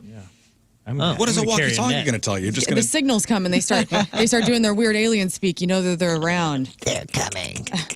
John Candy is so loved in his movies like Spaceballs and Uncle Buck, but it's interesting because his son Christopher was interviewed, and he's always John Candy always played kind of like a goofy uncle type, like sweetheart, like barf or whatever, like these fun roles. But he did audition at times for more serious roles, and his son Christopher sat down for a recent interview and said he got the script for Pulp Fiction, which would have been absolutely bizarre. Whoa. The one that his driver told me about was the one he was up for in Goodfellas, and he screen tested for Goodfellas. For which part? He doesn't go into it in the interview excerpt that I saw, but he says there's footage of him looking like a tough guy or a gangster, and he says those were shocking to me because he just, he was young when his dad died, but he was 9 years old when John Candy died. But could you imagine? Unfortunately, John Candy, he wouldn't get those roles because he can't be seen as anything other than sweet and lovable. than the dog, half man, half dog Yeah. in Spaceballs, or Uncle Buck, or Home Alone. Yeah. Put Because he some played respect that, on his the, name. It's the Barf. weird guy that ends Barf. up being very sweet and helping everybody. It would take you out of the movie. It would take you like, Yeah. oh my God, there's John Candy as a You know what though? gangster. We did that with Robin Williams with 1 Hour Photo. Like, remember how bizarre that was to see him as a creeper developing film and like having these like crazy thoughts. Like, did you never see saw 1 it. Hour Photo? Wasn't that Yeah, movie it's awful? good. It What was was his first serious role? Was it like Good Will Hunting? Was it what was Might what, have what was been. one? Was the teacher? Dead Poet Society. Dead Poet Society. Oh, that was pretty serious, yeah. What Dreams May serious. Come To. That's a serious kind of. Well, mystical it's film. it's same kind of thing when Joe Pesci was the homeless dude in Harvard. Remember that? What door do I leave from? A-hole. Don't you remember that role? Yeah. No. Oh, for real? That's great. Well, if you love John Candy, I Like Me premieres Friday on Prime. So don't give up your Prime Video just yet. All right. All 'Cause right, the guns are fine. Then I'll gone. cancel it. And finally, a comedian did a British version of one of our songs that we talk about a lot on this show, Chattahoochee from Alan Jackson, and people are loving it. So Michael Reese, his take on the song, here is Chattahoochee from a man with British teeth. Well, way down yonder on a Chattahoochee, where it gets hotter than a hoochie coochie. We lay rubber on a Birmingham asphalt. We got a little rental, but we never got a car. Down by a river on a Friday night, right? Pyramid of cans in a pale moonlight. Talking about cars and dreaming about beans. Never had a plan, just a living for the innit. Yeah, way down yonder on a Chattahoochee. Never knew how much that bottle of water meant to me. But I learned how to swim, I learned how I was. A lot about in it in a little about beans. Oh my God. He changed a lot of lyrics, obviously. Oh, I forgot John Candy was in JFK. I've never seen that. Oh, yeah, he played JFK. And that's your crowd. I don't think I've ever seen JFK, actually. Really? That's the It's Kevin interesting. Costner one, right? Yeah, Yeah. it's Oliver Stone. It's never saw it. It's long. Is it? Then no thanks. Your celebrity celebrating a birthday today. Hanny from New Jeans is 21. Who? I don't know, man. Hanny. I don't know who that is. I'm assuming other human beings on this planet. Do you No know who idea that who is? it is. Oh, yeah, Hanny from New Jeans. Addison Rae is 25. Oh, I was waiting for you to say who? She's a pop star. Olivia Thirlby from Juno and Judge Dredd. And, That's my doppelganger. Oh, is it? Yeah, she's in Juno. She people say I look a lot like her. She is 39. You talking about the gal from Dave? Well, there's that girl too. That's Chloe. Whatever her name is. Olivia Thirlby, different person. Oh, I'll have to check that out. Brett Gelman from Murray. That's Murray on Stranger Things is 49. Jeremy Sisto, Agent Valentine on FBI, and also 6 Feet Clueless. Under. That's Billy. Billy is 51. Amy Jo Johnson. That's Kimberly, the Pink Power Ranger. Also Julie on Felicity. She's 55. Elizabeth Shue is 62. Tony Dungy, former Colts coach and Sunday Night Football pregame show guy. He is 70. David Hidalgo is 71. He's in Los Lobos. Kevin Cronin, he's 74. He's in REO Speedwagon. Britt Eklund, that's the Bond girl Mary Goodnight from The Man with the Golden Gun, is 83. And Ellen Travolta, John's sister, actually played Charles's mother Lillian on Charles in Charge, is 86 years old today. All right, today's porno birthday, which is being brought to you by Patricia's, where fun and fantasy meet, is Jordan Lee. And today's birthday girl has been in 234 fine films, including Ass Masters 9, The Big Stick Up, Blue Collar Booty, Butt Watch 7, Clam Jumpers, Double Dippin', Freaky Biker Sluts, Hose Jobs, The Violation of Felicia, and who can forget a role in 1995's A Rear and Pleasant Danger. Jordan Lee is 66 years old. It's porno birthday. Those are crappy birthdays, and that was your crap on celebrities. All right, we'll take a break. We'll come back with your Sex Tom fun facts. You guys know what the lamp theory is? No. The lamp theory. I love lamp theory. It's interesting. And sugar daddies are feeling the squeeze in this economy. Oh, times are tough. Yeah, I get it. Times are tough. You would think this would be the time that they would thrive. No. They're Right? really feeling the squeeze. Oh, I'm sorry to hear that. And evolutionary psychologists say there's a reason you keep dating people who look like your ex. Yeah. All that and more Sex Time Fun Facts next. What were we talking about this week 10 years ago? Do you guys remember when Burger King put out their Whopper that was turning people's poop green? Oh, yeah. Oh, yeah. The bun, right? Yeah, was it the it was green? the black bun. Black bun, yeah. Which looked off-putting as it was. Mm-hmm. Yeah, it was nasty. So it was for Halloween. So they put out these Whoppers with these black buns, and everybody's poop was turning like weird colors, and everybody's going to the hospital or the doctor going, "What's wrong with my? So funny. What's wrong with my poop?" It was like when kids were overeating the Flamin' Hot Cheetos. Oh, yeah. And parents like, my kid's poop is orange. Also 10 years ago, this was a funny story. Justin Bieber stepped out onto his balcony fully naked. I remember that. So he was vacationing in what? Bora Bora. Okay, now the news part of it is not that he stepped out naked, but his dad oddly bragged about his son's package on Twitter, saying, "What do you feed that thing? Hashtag proud daddy." Oh, Oh, that's cool. Weird. Not a good look. Not weird at all. Weird. Hashtag proud daddy. Talking about his son's dingling. Yeah. Yeah, you got to be proud of your kids. 10 years ago this week, a list went viral of the weirdest things people got while trick-or-treating. BuzzFeed asked people to name the oddest thing they ever got instead of candy. Answers included condoms, cigarettes, and potato salad in a plastic bag. What a cool neighborhood. This is all we got. 10 years ago this week, Princess Leia's bikini, the gold bikini from Return of the Jedi, sold for $96,000. holy smokes. Turns out, pretty decent investment. It just sold again last year for $175,000. Nice. Dang, dude, that's so wild. She was so cute in that bikini. Like, gorgeous, right? Yeah, You I ever see didn't the notice. off, like not the promo shots, but the kind of B-roll that they did of the photos from that time? There's some really cute ones of like them just hanging out, like Chewbacca. Yeah. And then her like in the water with the waves coming up behind I think her. that was for a Rolling Stone shoot. Yeah, I think you're right.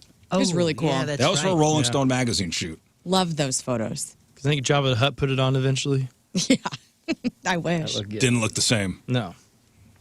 Let's do this.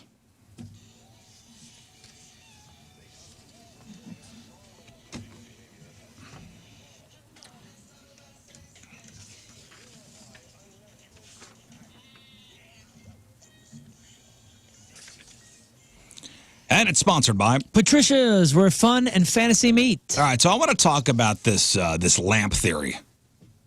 Any idea what that could be? I was thinking about this because it sounds like something that my wife subscribes to. And at night, when the sun is down, she hates the lights being on. It only uses lamps. Oh, is this about overhead lighting? Yeah. No, it has not. It's about dating. No, I know, but like people use lamps instead of overhead lighting to look hotter. It's a so the lamp is a metaphor for something. So the lamp theory explains why it's so hard to find a good partner the older and more successful you get. So I'm going to say that again. The lamp theory explains why it's so hard to find a good partner the older and more successful you get. Without me playing the explanation, because this is a woman on social media talking about it. Can you, from those clues? Because your standards rise, excuse me? Yeah. So the more successful you are, your standards of partner start to rise as well. Well, what does that have to do with the lamp? If somebody's got terrible taste in lamping, I don't want you. Lamping. Yep. Something about the lamp shade. No. Listen to this. See if this makes sense. It has nothing to do with lighting. Well, then this is a terrible name. All right, it's a metaphor. Finding a good partner is like finding a good lamp. When you're furnishing your first apartment, you don't really have that many standards for the lamp, besides provides light and doesn't cost too much. You'll probably buy the first one you see. Fast forward though, if you spend 10 years curating an aesthetic, building your house, now it really does matter what the lamp looks like. There's a lot more in your life and in your home that can clash with it. You might really have trouble just taking one off the shelf, and that's what it's like to date as you get older. You're trying to find someone more successful than yourself, which just gets harder the higher and higher up you go. Right. 1000% agree, and I love it. Dang, that really is well thought through. It's very well. It originates from a British journalist, but it really does make. I heard that this morning. I go, damn, that makes sense. Because it's so true. When you are starting out, you buy like a $5 lamp at Target. You don't care. You don't care as long as it just turns on. And then now we're at World Market and we're spending like $60 on the base and we're picking out our own lampshade. Whew, and it is awesome. Yeah, you're a bit more choosy. Mm-hmm. Yeah. You're a bit more picky. Truly. You just want something that provides light at the beginning. You don't care if it matches anything. No. I know. But as we get older and become a little bit more successful. We refine.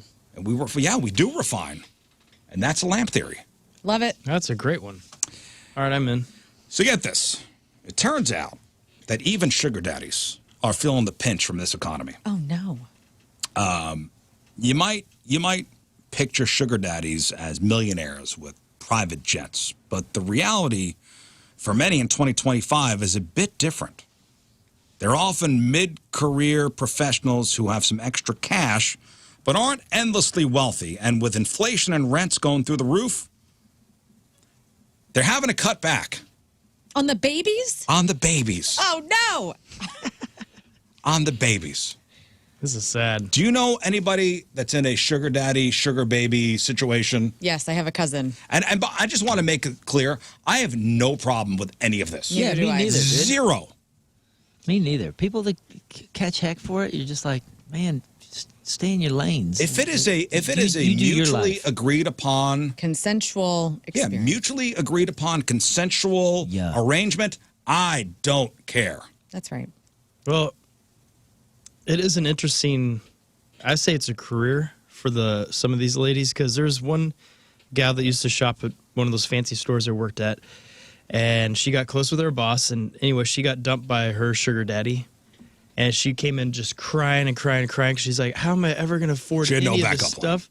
And my boss is like, you have about $18 million worth of handbags and all, you could sell all that. And you're rich. But I love them. Daddy, it was amazing. And you know, he's fine. Keep the handbags, and you have a rockin' body, so you could find another sugar daddy. Mm-hmm. Invest in a gym membership. I think she turned around 40-ish at that time, so I think it was getting pushed out. Yeah, they do push us out after that. Yeah, I have a cousin who was a sugar baby for a while. I don't know if she's still doing it, but it was fascinating because I had all the, and she just answered every question I had. I was like, okay. Well, so what'd you ask? I was like, okay, like, are you having like sex with this man? She's like, no, No, it's just a Oh, really? yes. And Yeah, she not would be all of them honest. She do. wasn't hiding it. She was like, this is we go out. Sometimes we go out of town together. I'm on his arm. She never had sex with him? She never had sex with him, at least at that point, whenever I had asked her. And she had been with him for probably 6 months at that point. And they would go to all sorts of different cities, and he would buy her beautiful gadgets and like anything she wanted, pay her rent, just companionship. And he was older. He was a much older How man. old was he? God, she's in 70? her. So, I don't know how old she is. He was probably like 70s? late 60s, early 70s. so he just was in it for the companionship and just to have a hot chick. Yeah, hot chick on his arm, going places with him, a lot of phone talking, you know. But no nothing? Sex, probably some kissing. I would say some kissing, some hand holding. But as far as like sex, no, I don't think there was any sex involved. That is wildly fascinating. Isn't it? Yeah, because that's supposedly kind of one of the Yeah, deals with this. Isn't that the trade? Sometimes it is and sometimes it's Yeah, not. sometimes it's because there was one. Yeah, I don't know. Like some men they like suffer from ED and they can't have sex anymore and they are done, but they still want the companionship and like the intimacy Sure, of, yeah. you know, being close to maybe making out or something. Or just to be seen with a younger woman. Yeah. I don't know, Right. to keeping up Wow, that's status. standard. I think Yeah. the questionable stuff is when they start posting their pictures in Dubai, because that's always the Oh no. Whoa. weird's going on here. That's a whole different category Yeah. of women being sent overseas to be companions to some of these older, wealthier. Yeah, that could be like a traffic Middle Age, Yes. you know, Middle Very Eastern sketchy. sheiks. So in this article here, take Jackson is one of the people featured. He's a 29-year-old tennis coach in San Francisco. He kind of fell into being a sugar daddy by accident. He offered to buy a dress for a female friend. She was thrilled. Things got steamy from there. He found it was an efficient way to date, especially since he works 10 to 14 hours a day. He could just text someone for a picture or schedule a time to talk for emotional support. But then his own income took a hit. His tennis clients started dropping off because they couldn't afford his tennis lessons anymore. Meanwhile, the requests from his sugar babies for things like nails and shoes and even $3,000 Ariana Grande tickets kept coming. It got to a point where he was skipping meals to keep up with expenses. Jeez. He literally sent one of his sugar babies $100 for her nails and then went to bed hungry because he decided not to order takeout. And he had to ask himself, why am I starving myself for this? That's a great That's well- question. Yeah, That's why good. are you What dummy? are you doing? What are you doing? You can get out at any time Yeah, now. yeah. You don't Just have say to keep no, it just say going. stop. Unless there was a document that says you have to keep going. Like 50 Shades of Grey, that movie. What are you doing, buddy? Not just for him, a former sugar baby, an escort named Morgan, says she's noticed a change. Clients want the quote-unquote full girlfriend experience for less money now. She even had to offer one client a payment plan. Her name's no longer Morgan, is Mortgage. And another tried to negotiate a rate because of the cost of living crisis. Times are tough, you guys. Yeah, I guess it's wrecking that industry. Times are tough. I feel bad. Stop just thinking about yourself. Think about the sugar daddies out there. know. And the babies who need new Government teens. shutdown. Who? The sugar daddies. The sugar. See that chick over there? Look at her nails. Not done. Not done. Terrible. Terrible. Can't believe it. We're all feeling it, guys. I think I saw her in a picture with that same dress. She's worn it before. Yeah. Hope things can get better. Listen, I'm okay with it. Like, fine. If it's a mutually agreed upon situation. But take this guy, Jackson. It's kind of pathetic, I'll be honest with you. Because he's just getting run over by this chick or what? Because he's going to bed hungry. Yeah. Because he's not eating. Well, he needs financial guidance. You can be a sugar daddy, but you also need to be like having groceries in the house. Life is about balance. Right. Okay. Jackson. Yeah, a good daddy has groceries at home. Yeah, you know, and you know what? Maybe this actually is on brand because, like, dads, if like you got divorced parents, you know, dad's house normally not the most nutritious stock in the fridge. It was always mom's house was pretty stocked well. You know what I mean? I could also own a private jet, but I have to sell my house and then live in the jet. Yeah. Which is smart. So, Cool. I would do that. so I don't know. You have to be financially. Savvy. You have to be financially able to support this kind of lifestyle. So can you go to the bank and get a loan and explain that you have a couple sugar babies? I have my sugar babies to take care of. Yeah. That's a big responsibility. I know. Somebody's got to help them. How about the escort that's got to put people on payment plans? Right? Well, Yeah, was it a I don't want to. Klarna? We don't want to ding your credit. Well, I see you're 2 payments behind on Morgan the escort. He has to get a second job to support his sugar baby. Listen, for some sugar babies, the disappointment is real. A sex worker from Canada named Sabrina said her breaking point came on her birthday. She was hoping for a trip to the Philippines. Dang it. Or a designer bag. Instead, guys, you sitting down, I hope you are. Guys, if you're driving right now, pull over. Pull over. Oh, no. Pull over. Oh, no. So instead, guys, remember, she wanted a trip to the Philippines. Or a designer Or a bag. designer handbag. Right. Instead, she got Beats by Dre headphones. Oh, terrible. Oh, Erroneous. come on. Terrible. Terrible. Golly, that is What a terrible awful. birthday Who gift. is this guy? I thought you were going to say he gave her a Michael Kors bag or something. Just tell you. From TJ Maxx? Yeah. How dare you, Scott? Golly. Sign of the times, guys. Sign of the times. Awful. She says all the sugar daddies have dried up. Prices are getting higher. Sex is getting cheaper. It is a tragedy, indeed. This is the true epidemic of this This country. is our long national nightmare. It's not over, guys. No, it's not. But I have a feeling there's a lot of, I don't want to speak poorly on politicians, but the folks that make decisions in our country, there's probably quite a few that have sugar babies, and I bet Oh, now yeah. that it's getting in their pockets, say they're like, most. it's time to switch things up. Let's do this a Yeah. little differently. It's interesting because being a millionaire has never actually been a requirement to be a sugar daddy. A guy named Jay, who works at a bank, said he treated it like any other expensive hobby and budgeted for it. There you go. This is a person who has financial education. Still, he's had to make sacrifices. He mentioned he'd love to get a cat or a dog, but he'd have to give up his sugar baby for that because, a pet also takes up a lot of money and time. Those are my sugar babies. I got 4 of them now.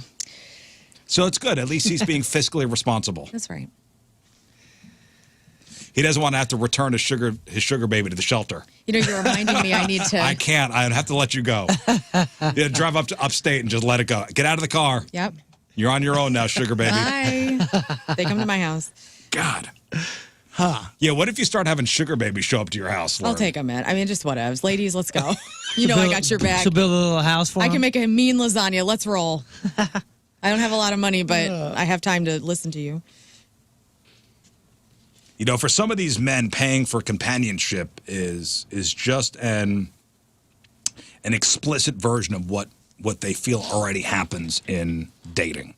They argue that dating is expensive for men anyway, with app subscriptions and the cost of dates. For others, like this one guy, Daniel, the act of paying is actually a turn on, especially with the economy being so shaky. And the tennis guy, Jackson, his story is a bit of a twist at the end. After getting ghosted by a sugar baby who took his money, he started to rethink everything. Good. And he realized that the financial dynamic was preventing any real connection. Oh, a real Mensa member here, huh? Come on. And then he had a eureka moment when he hooked up with a new friend. And he didn't have to buy her anything. You didn't have to pay for it? He didn't, No, you wait. mean I don't need to get you new jeans? No. She just kissed him. All right, While he what was do I owe playing the you? guitar for her. What do I owe you?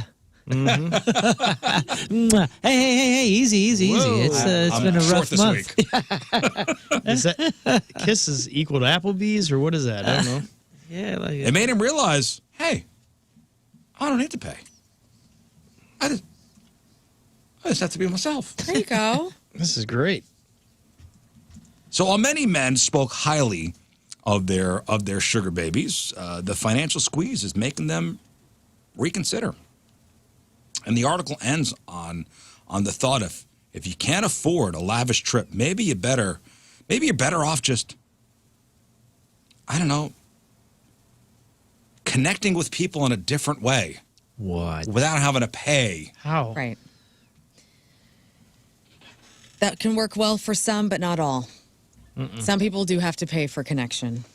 And I'm sorry. That's just how the world works. I know. Well. It just, I feel bad, especially if you're going to bed hungry. Yeah. Well, But you got to go and buy someone a very nice handbag. Yeah, you're hungry in one way. yeah, but she's calling you. So that's cool. Yeah, but in Learn's cousin situation, the guy ain't even getting anything. Like, he's getting a lot out He's of getting it. plenty. He's getting plenty. He's getting, and honestly, I don't know if she would be against sex at this point because do you have a picture of her? I'm not going to show a picture of Like my me? cousin. Yeah. We're not gonna put it on no, Just I'm not post gonna it, bring up. post it on I know. Instagram. I'm just curious. No, I'm not going to show a photo. We'll do it off. I won't exploit my cousin, but What? at least not in visual form. I'm telling her story right now on the air. But no, she likes him. Like I would say, she gets something out of this as well. So Yeah, maybe down the line, jeans. yeah, she gets a And lot trips. of Yeah. amazing things. And her nails did. I know and somebody that did it temporarily. Like they went on like a trip to be a companion. Yeah. Still don't know if there was any hooking up. Chances are the dude's expecting something. I'm going to encourage my mom to do this. Yeah. Get her out of the Chances house. are the dude is expecting something. Are there female like sugar mamas? Yeah. Oh, yeah. Yep. Oh. Oh yeah. I don't know much about them. Look at Madonna's always dating Some younger guy. younger dudes. Yeah. Yeah, but is She she has paying him ED, for the so- companionship? Like, is it the actual model of sugar daddy? He's reaping the Daddydom? benefits of being with Madonna. Yeah, I'm not sure it's as directly transactional, but that's happening. Sure, it's happening all around us. Yeah. Take the famous people out of it, though. Like, do we know any women, like cougar women, who are paying younger men to be like their babies? Do I know them personally? Right. Do we ever hear about that? I've not. So that's what I'm asking you. Yes. I think we Okay. have. I know. Yeah. I know. have I know someone of in somebody. mind. Oh, we thinking of the same person? All right. On I the think count I of three, have say some- the name. Great. No, I think I have someone in mind, but I'm not sure. Like you said, I'm not sure it's like is directly transactional. Yeah. I'm talking about directly transactional. Or is this a male game? You know? No, I think it No, needs. I don't know if it's it's- so on the it's- nose of like I'm giving you money Right. for the, but it's like he's living in a mansion Right. Exactly. It's the same and thing, drives but, a nice car. And but it he's- is approached it differently. Okay. So And- yeah, I guess there is a. He's got certain there are obligations. subtleties. Yes, for sure. But it's almost like it's less spoken about because it's I don't know more fragile or something. Maybe it's the guy's ego is a bit more fragile. Not this guy in particular, but I'm saying men's ego is a bit more involved on the flip side. I don't know. Maybe I'm at the point where if I were single, Hey, You what? Hey. You'd be a baby or a daddy? hey, is this it? Oh. I mean, is that guy? no. Okay, No. okay, They're the fine. same age. I didn't say they weren't. No. She's more successful than him. Oh, okay. Yeah. Fascinating. Yeah. No, I'm thinking an older woman Yeah. with quite a younger man. You think there's Okay. freshness going on there? I don't want to put it in front of the camera, but is it Is it Rafe Dean Williams? What? I was trying to keep that private. You put it right up against He's the a camera. sugar daddy to Tina? We were talking about the other direction. No, I'm saying if I were he's way single younger. Uh-huh. and I could get into me being a sugar baby situation, hell yeah. Sugar baby? Oh, Hell yeah. Heck yeah. I'd be. There's got to be websites for it. I'd be a member. I'd be down at what's that place? That Italian place in Napoli. I'd be down there. yeah, in me Clayton. too. Exactly. Like I just be over in the. Somebody take care of me for once. I'd be at Napoli with the other ladies in tight dresses. Yeah, Setting them up. yeah, me too. Yeah. I like her. I'm here for anybody. I've Somebody been take down care there of on a me Friday for and God's Saturday. sakes. I know what goes on down there. Oh, yeah, Napoli? Please. The Clayton location. Yeah, all of them, yeah. Yeah, please. You would man. all. Dude, I walked in as a Imagine you- brunette at Napoli in 2010 or whatever year it was. My friend Stephanie and I went, we were the only brunettes in there. We were not prepared for what we saw. Like, it was blonde. my wife and I went in there beautiful, one Friday bosomed night. women. And I was like, oh, we're staying here. I love it. Oh, the people Dude, watching it's- is super. Now It's imagine me insanity. walking in and just taking a seat next to those ladies at the bar. You know what's cool about that place? Not as a sugar daddy, but as a sugar trying to Right. troll. Take care of me. Yeah, no, spread out. and that's the amazing. They may as well just like put theater seating in because there is an amazing thing. And tell me if you guys, I'm sure, Lauren, you have not experienced this, but if you go into Napoli and you ain't a good-looking gal, you're invisible. I mean, No, I've experienced it. Oh, get out of here, dude. No, I mean, I'm not trying to even be like self-sabotaging right now. Like, these women were so beautiful in there, and we were so right. like, our clothes were too baggy, and we had too much cellulite. Like, it was Get not out of a here, thing. troll woman. Oh, the baggy For real. clothes. No, but I listen. just wanted a drink and an app. That's really, I wasn't even trying to pick up dudes. Like, I just wanted some food. The same thing happens if you go in there as a man that doesn't look like he has money. Invisible. There you go. They don't even look. They don't even see you. The Napoli I'm sorry, experiment. ladies. I'm here for the show. Yeah, we're here for the show. Clearly, if you go in as a guy with some disheveled beard and you don't have money or the right shoes on or something, I swear, dude, you won't even be seen. Like, not even you're not even in the periphery. You could stand next to people and just listen to conversations. Okay, and We they should won't have see a you. go hour at Napoli. We sometime. went down there. We went down to some. It was. I think it was an anniversary. My wife and I. We had dinner. We were staying at the Ritz. We got a room at the Ritz. We had a nice dinner, and then I'm like, for dessert, let's go watch the show at Napoli. Espresso martinis for It's a everyone. show. Let's It's a go. show.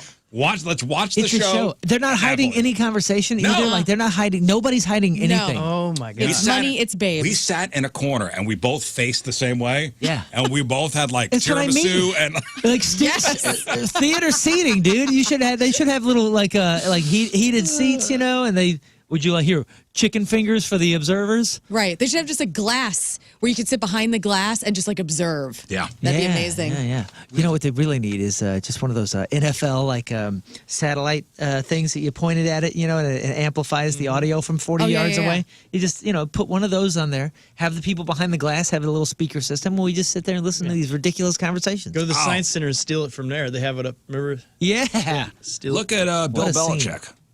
Oh, of course. Yeah. Hey, guys, they're in love. How dare you? Yeah. I know. She's on the sideline now making the call and plays. She is, you know, I'll give her some credit for being such a bitch. Like, she just like, she goes straight at people that are talking about her relationship with him and like wants to make it awkward. And she's standing up for her She seems man. pretty funny. Oh, yeah. So, you know, good for her for leaning in and not giving an S. If I Now- walk into that place looking like this, they'd hand me a trash bag, assuming that I'm Taking Right, the taking the trash. trash out. Yeah. Here you go. Everybody We've been waiting knows. for you. Everybody knows about the California gold rush, the mid 1800s. But what states have the most modern day gold diggers? States? And no, this ain't this isn't mining and panning. It's marrying and inheriting. That's right, marrying and inheriting. All right. Show me Florida. So a divorce coaching company, okay, determined what states have the most gold diggers by looking at several financial factors. Concentration of millionaires and billionaires, and hourly wage and cost of living in each state. And they combined that with dating app behaviors and online searches for phrases like sugar daddy, sugar mommy, sugar baby, and marry rich. And in the end, the state that supposedly has the most gold diggers is, you said where? Florida. Florida. Oh, man. I guess I'll say California. California. I'll go. I'm gonna say Arizona. Arizona. That's a great guess, too. Yeah, because Those a are lot of all good retirees guesses. go down there and Arizona. a lot of money. So hot there. One of you is exactly right. And she is right here. And she is Lauren Elwell. Oh, nice. Miami. Show it to me. Florida, the most gold diggers, followed by Nevada. That was my second. That makes sense. Yeah. Vegas. Yeah. Texas, California, New York, Colorado, Georgia, Tennessee, Maryland, and Indiana. Wow. Missouri, 18th. Illinois, 13th. Texas Oh, over job. Illinois, California. Land of Lincoln. Texas, All right. oil. Oh, Yeah, I man. figured Oil Arizona. money. And more and southern, a bit more of southern, shall we say, traditions. Oh, yeah? You think? I think it plays a part. What do you mean? Southern traditions. I would rather than traditions, more gender roles and things. Oh, like male-female relationships? Yes. Got it. Yeah. And the state with the least gold diggers, West Virginia. Vermont. Ain't Vermont. nothing to... Oh, it's Ain't no gold up there. It's so green and It's so crunchy. green. Maple so true. diggers. Yeah. Vermont, Nebraska, Montana, Wyoming, Maine, South Dakota, Alaska, Iowa, New Hampshire, and Idaho. Idaho. Have you ever noticed? Oh, by the way, before we move on, the one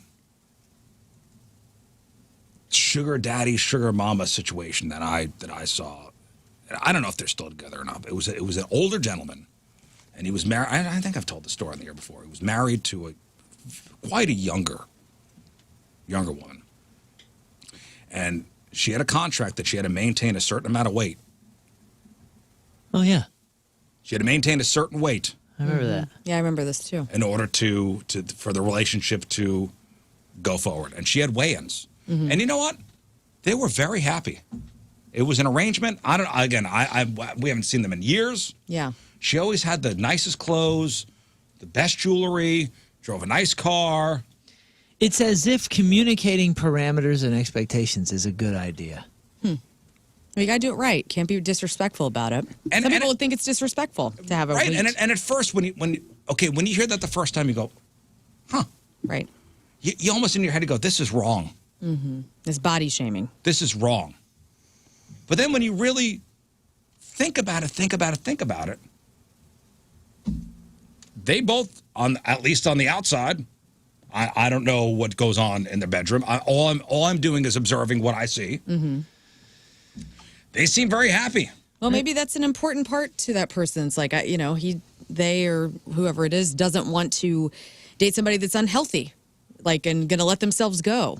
And honestly, that's something that happens in marriages anyway. Like, somebody lets themselves go, then they get divorced because, my wife's let herself go, and then they don't want to say that reason because they want to hold face. And that is something that's important. Like, I have people in my life that have, there's a person that has deep insecurity with their weight. And they think that their partner doesn't love them anymore because of I told you not to their tell weight. anybody. I know. Niels, listen, I'm going to call you after the show. Damn it. That was in confidence. So, and that sucks. It sucks to hear. And I can't tell if that's actually happening, but that is a deep insecurity. But when I I tell you that a husband has made his wife sign a contract where she has to maintain a certain weight, you as a self-proclaimed feminist, I'm sure you're that's right. I mean, yeah. My first instinct is I hope she's okay with it. That's literally my first thought is, I hope she's okay with it. Well, I hope she has. What demands does she have for him? I hope she had an advisor or a lawyer look at the thing and say, okay, well, if your net worth falls below so-and-so, I get half when I'm gone. But if she is okay with it. You know what I mean? If she's okay with it, I'm okay with it. You're fine with it? Yeah. That's my same rule with people that take Ozempic and they hide it. Dude, I don't care. You happy, I'm happy. I'm not. That's all I really care about is your happiness. And it sounds like if she's happy, that's cool. What does my opinion in that matter? Cool. And is she happy? We haven't seen them in years, but at the time that we were around these people, they seemed quite happy. Great. Quite happy. Somebody said the place for sugar mamas is Helen's. My place. My Helen's? Yeah. Are you kidding me? You're Helen's. Am I in sugar mama territory when I go dance at Helen's? They said it's filled with sugar mamas. Way quote. to go, ladies. So Outstanding. those are ladies looking for... Younger dudes to dudes. pay for their affections. And they were willing to pay? Yeah, it sounds like Sunset Hills, you know what I'm saying? I wouldn't think. No? Well, where would you think? I don't know. Ladue? So you're talking about... No, because you know what? They want to go dance. Who wants to go dance? Sugar mamas. Yeah. And what are they dancing to? They're dancing to REO Speedwagon. Hell yeah, they And are. they're in Helen's. God bless the Platinum Rock legends. If you've never seen them at Helen's, go. Next time they're there. They're excellent. Yeah. So there was an article about the reason you keep dating people who look like your ex. Has anybody noticed? I've never This is had a phenomenon. boyfriends or husbands that look like each other. Have you ever noticed somebody dating a person who looks suspiciously like their ex? Or maybe you've done it yourself. It turns out there's a name for it. It's doppelganger dating. And apparently it's common. You have a type, I guess, and you stick with that type, but... But I've seen people get a divorce and then they come around with their new wife and it looks identical to... Yeah. Oh, really? ex. Yeah. But one will say that, that's because you have a style. I mean, you have a type. You find that your friends start looking like each other the longer they're together? Because I am noticing that more and more. Like you and Tim looking alike? Not us, but I have friends that are starting to look like each other, and they're married. What's going on? Do I look like my wife? You both have Italian. Well, Meals is Russian. She's Russian, yeah. I mean, I could see a little similarity in your faces, but not a lot. I don't know if you're the example I'd point out. Starting to morph. A little bit. We are morphing Yeah, we are. to one blob. I definitely dated United. a All very different looking people. Well, apparently the psychologists have a few interesting theories here. Most of them come down to the simple idea that we're drawn to what's familiar.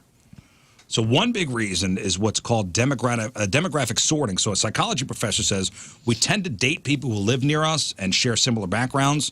Since people in the same area often have similar demographic traits, it makes sense that their partners look alike. Because we come from the same region. Yeah. And yeah. I dated different looking people, though I have a type. And it turns out I always knew my type. And I just mistakenly dated a whole bunch of people that weren't in the type until my wife. There's also a theory, a fascinating evolutionary theory called assortative mating. And this suggests that we're drawn to people who look a bit like ourselves. The idea is that genes that are somewhat similar to our own might be best for reproductive success. Well, why not? Think about it. Like, the person you've been seeing the most is in the mirror. Right. The person you're most used to seeing is you. And we tend to trust people who seem familiar to us. And that includes people who look like our exes or even ourselves. Yeah, I can see that. Weird. Change is scary. I've always liked dark-haired men. So that's like the one type that I always had. Yeah, dark hair, light eyes for me. Yes, I love light eyes. Like Tim has hazel eyes, but I dated so many guys with blue eyes. All the guys I dated were. You got very brown handsome. eyes? No, I have hazel eyes. Hazel eyes. What color are your eyes? Hazel. Color your eyes? Just depends. They look blue right now. They're blue right now. They go between they blue and change? green. Yeah. What I'm wearing. I have brown hair, hazel eyes. My wife has brown hair, hazel eyes. Nice. Huh. Well, we are slowly morphing. That is pretty fun. You're going to be a blob too. We have the same. We're all. We have the same pants now. We have the same, some of the same T-shirts. If you catch us in the right point in the evening, we look like siblings. we are dressed and operating like siblings at this point. Nice. Same with Tim. I mean, I got my Adam Sandler outfit on at home. I got his basketball shorts on. Right. I got listeners give me vintage Joe Walsh T-shirts. I'm wearing those big extra large shirts, and we both look like dudes just hanging out watching Game of Thrones. Exactly, that's us on our. Probably not what he signed up for when he got married. Yeah. He probably thought it was going to be lingerie. What was that movie with Jason dress? Bateman and the sweat and Kristen Wiig with the sweatpants? Make sure the sweatpants. I gotta get home before the sweatpants go on. As soon as the knot's tied, it's locked. It's Yeah, over. that's so true. All right, listen, we'll take a break. We'll come back. We'll talk about Ozempic vagina and oh my Thank goodness. Teach me. and misconnections. You know, I hate to talk about Ozempic vagina right after Ozzie Smith brings us back to the show. I feel like he's so wholesome. He's so pure. Yes, he is. He's so wholesome, and I hate to talk about this. Let it breathe. Happy Coaches Day. Yes. All right, here's what everybody's whispering about, all right? Ozempic vagina. Ozempic vagina. So what do you think that is? Okay, it's when you are on Ozempic, just regular. Okay. And then you start to lose collagen in places maybe, or like you start to lose fat. And then your vagina shrivels up into a raisin. Thank you. Whoa. I mean, yes, pretty much. Pretty much. I could understand that. So some women using weight loss drugs like Ozempic, Wegovy, Mounjaro, they report that fast weight loss can change the look of... The look. Yeah, lady bits. The lady bits. Specifically your... And Scott, you know this. Yes. Labia majora. And okay, on the diagram, point to where. Point to the labia majora. It's over here in space. It's over here. You think that's one of the constellations? Yes, it is.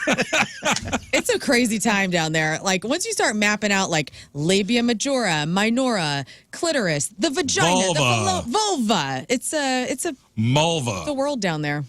So the fast weight loss can change the look of the whole situation down there, leaving you with less volume and looser skin. That's right. And this happens as you age, ladies, too. This is a normal thing that happens, I've read, where things become a little bit more shriveled up. There is a fix. And what are we doing? We're pumping collagen into our vulvas? What's happening? It's called Uh-huh. Get ready. What is it? Get ready for it, guys. Pull over again. It's called labia puffing. Oh. Yeah. It's a minimally invasive filler treatment, like lips, like you get your lips filled. Oh my gosh. like a small amount of fat to restore fullness, How much could you be missing? symmetry, and smoothness. Think of it as a confidence tune-up. Yeah. And this is the thing. I mean, this is, yeah. I could see where women would get puffed up. What? Yeah. Yeah, so why are people considering this? To regain fuller, a more youthful look after, age, childbirth, or weight loss. Mm-hmm. For some, it's about comfort, reducing chafing, feeling more confident in intimate moments. Yeah. I think people have too much time to think about things. No, it can be strange if you, if men understand it. Like things just start looking different, and you're going, "Oh God, where's it going? Why is it going Especially if away?" you're, in the dating game. Change is hard. Yeah, but if you're, you're out there, Okay. you want to put your best vulva forward. You do, Right. and I got a lot of things approve to this think about. message, ladies. You know, Put your best lips forward. for real. You laugh. didn't That's say what lips, we I have said going vulva. on down there. You said lips. Yeah, that's right. This is a lip filler in a different way. Yes. Yeah. Huh. Yeah, Well- listen, doctors stress there is no Whatever you want. there is no perfect vulva, okay? No, what? every one of them looks different, and every one of them are beautiful. Everybody is unique, and procedures should be done for you, not for social media standards. That's right. Okay. A social media stand. Yeah, what kind of social media do these gals? Well, Yeah, what are we OnlyFans is talking a about? thing, and sometimes people are like, "Oh no, it's going away." Does mine look like that? I want mine Oh, to my look God. like that. Danger, Will Robinson. Well, demand is up. Never guys. answer those questions. So surgeons are reporting a 20% spike in inquiries about labia puffing. Puff the magic Many patients dragon. choose puffing alone. Others pair it with a labiaplasty. Let's talk price. Okay. Yeah. Let's talk price. $19.99. Expect around $700 per milliliter of filler. Wow. My goodness. How long does it last? Combined with throw that Asking in with a for a friend. labiaplasty, it's going to cost you between $2,700 and $6,000. My God. Fantastic. Just to have a... Go on. I got to choose my words carefully. Well, Puffed up. you want to talk perks versus pitfalls? I would. I'm saying Yeah. just to have it, Yeah, just like that.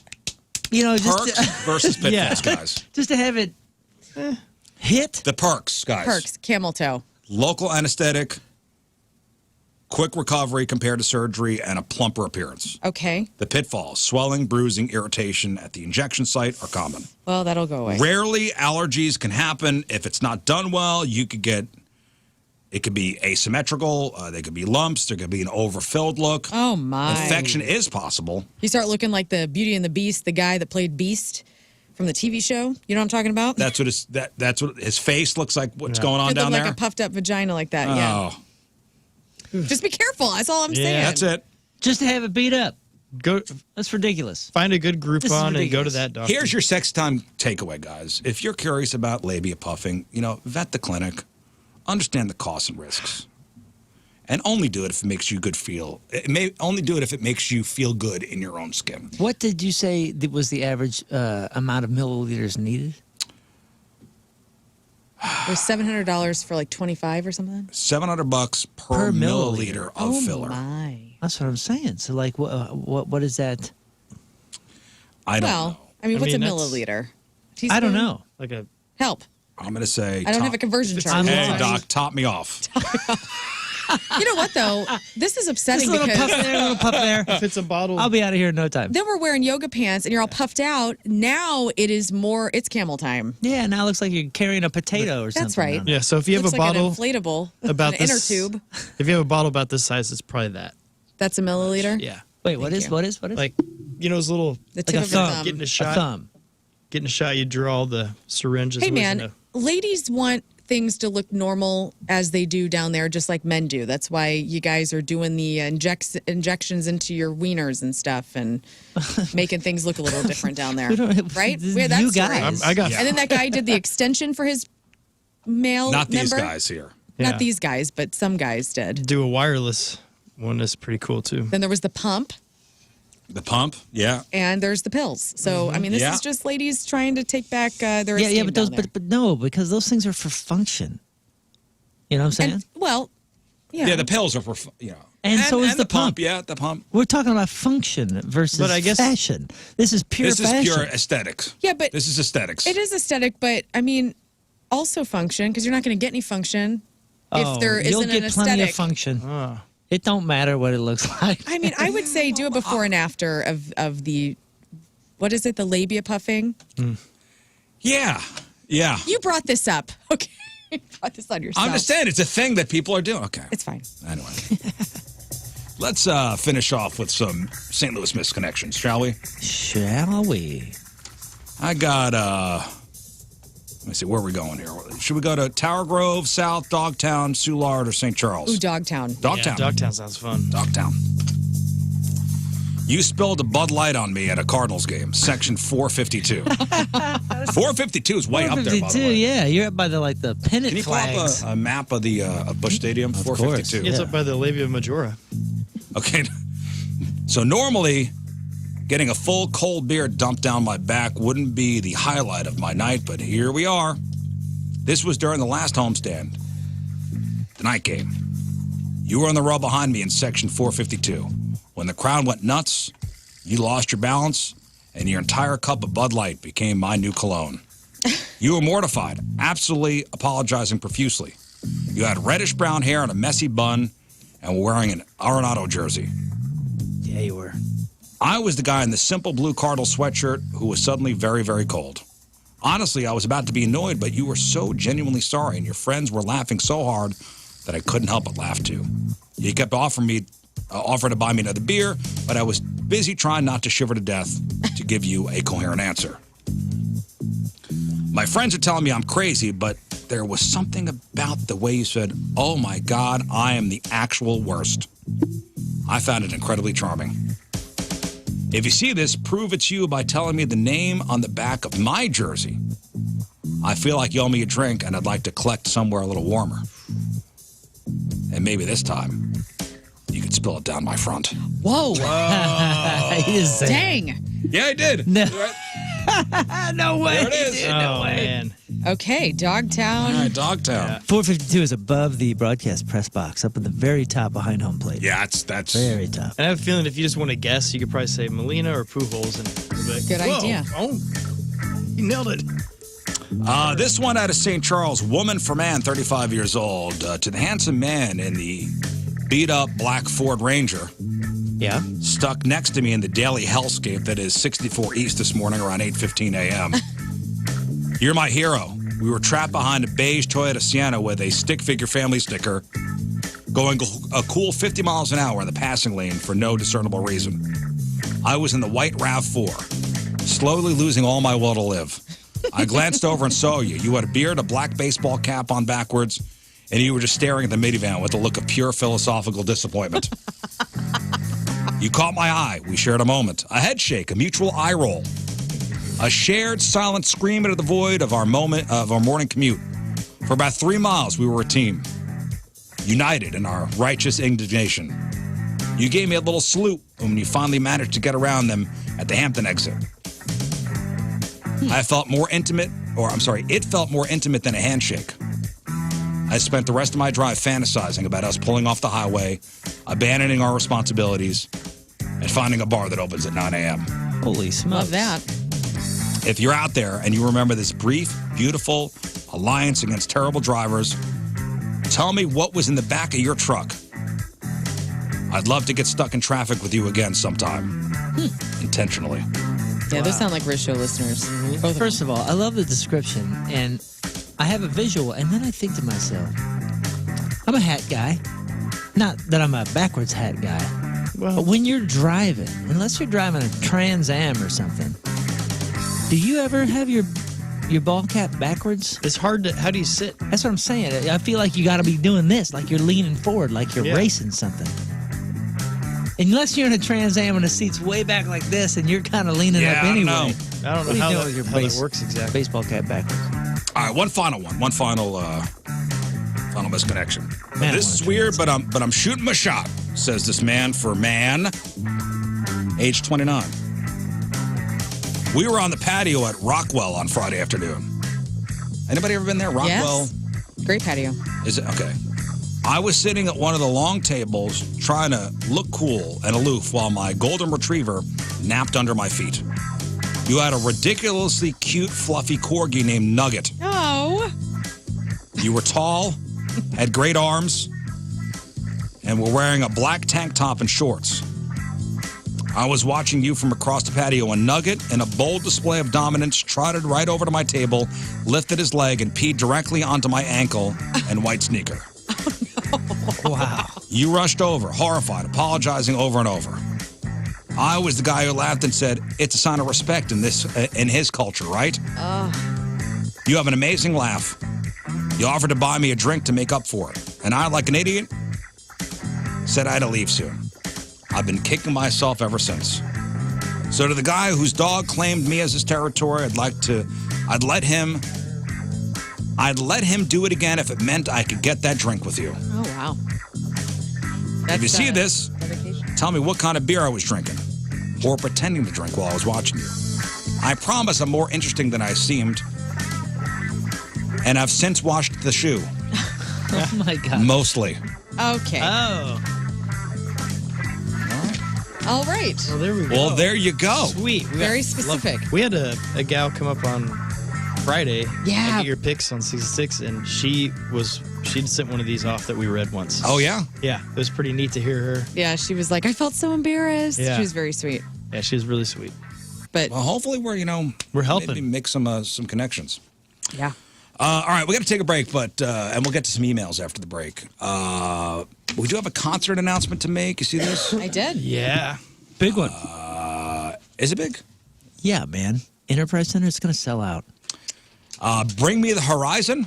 Yeah, metal band. Enterprise Center, May 11th. Tickets are on sale Friday. Special guest Motionless in White, The Plot and You, and who? It's Chick.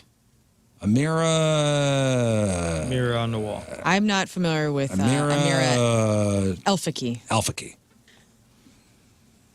All right, so Bring Me the Horizon. Enterprise Center, May 11th. Tickets are on sale Friday.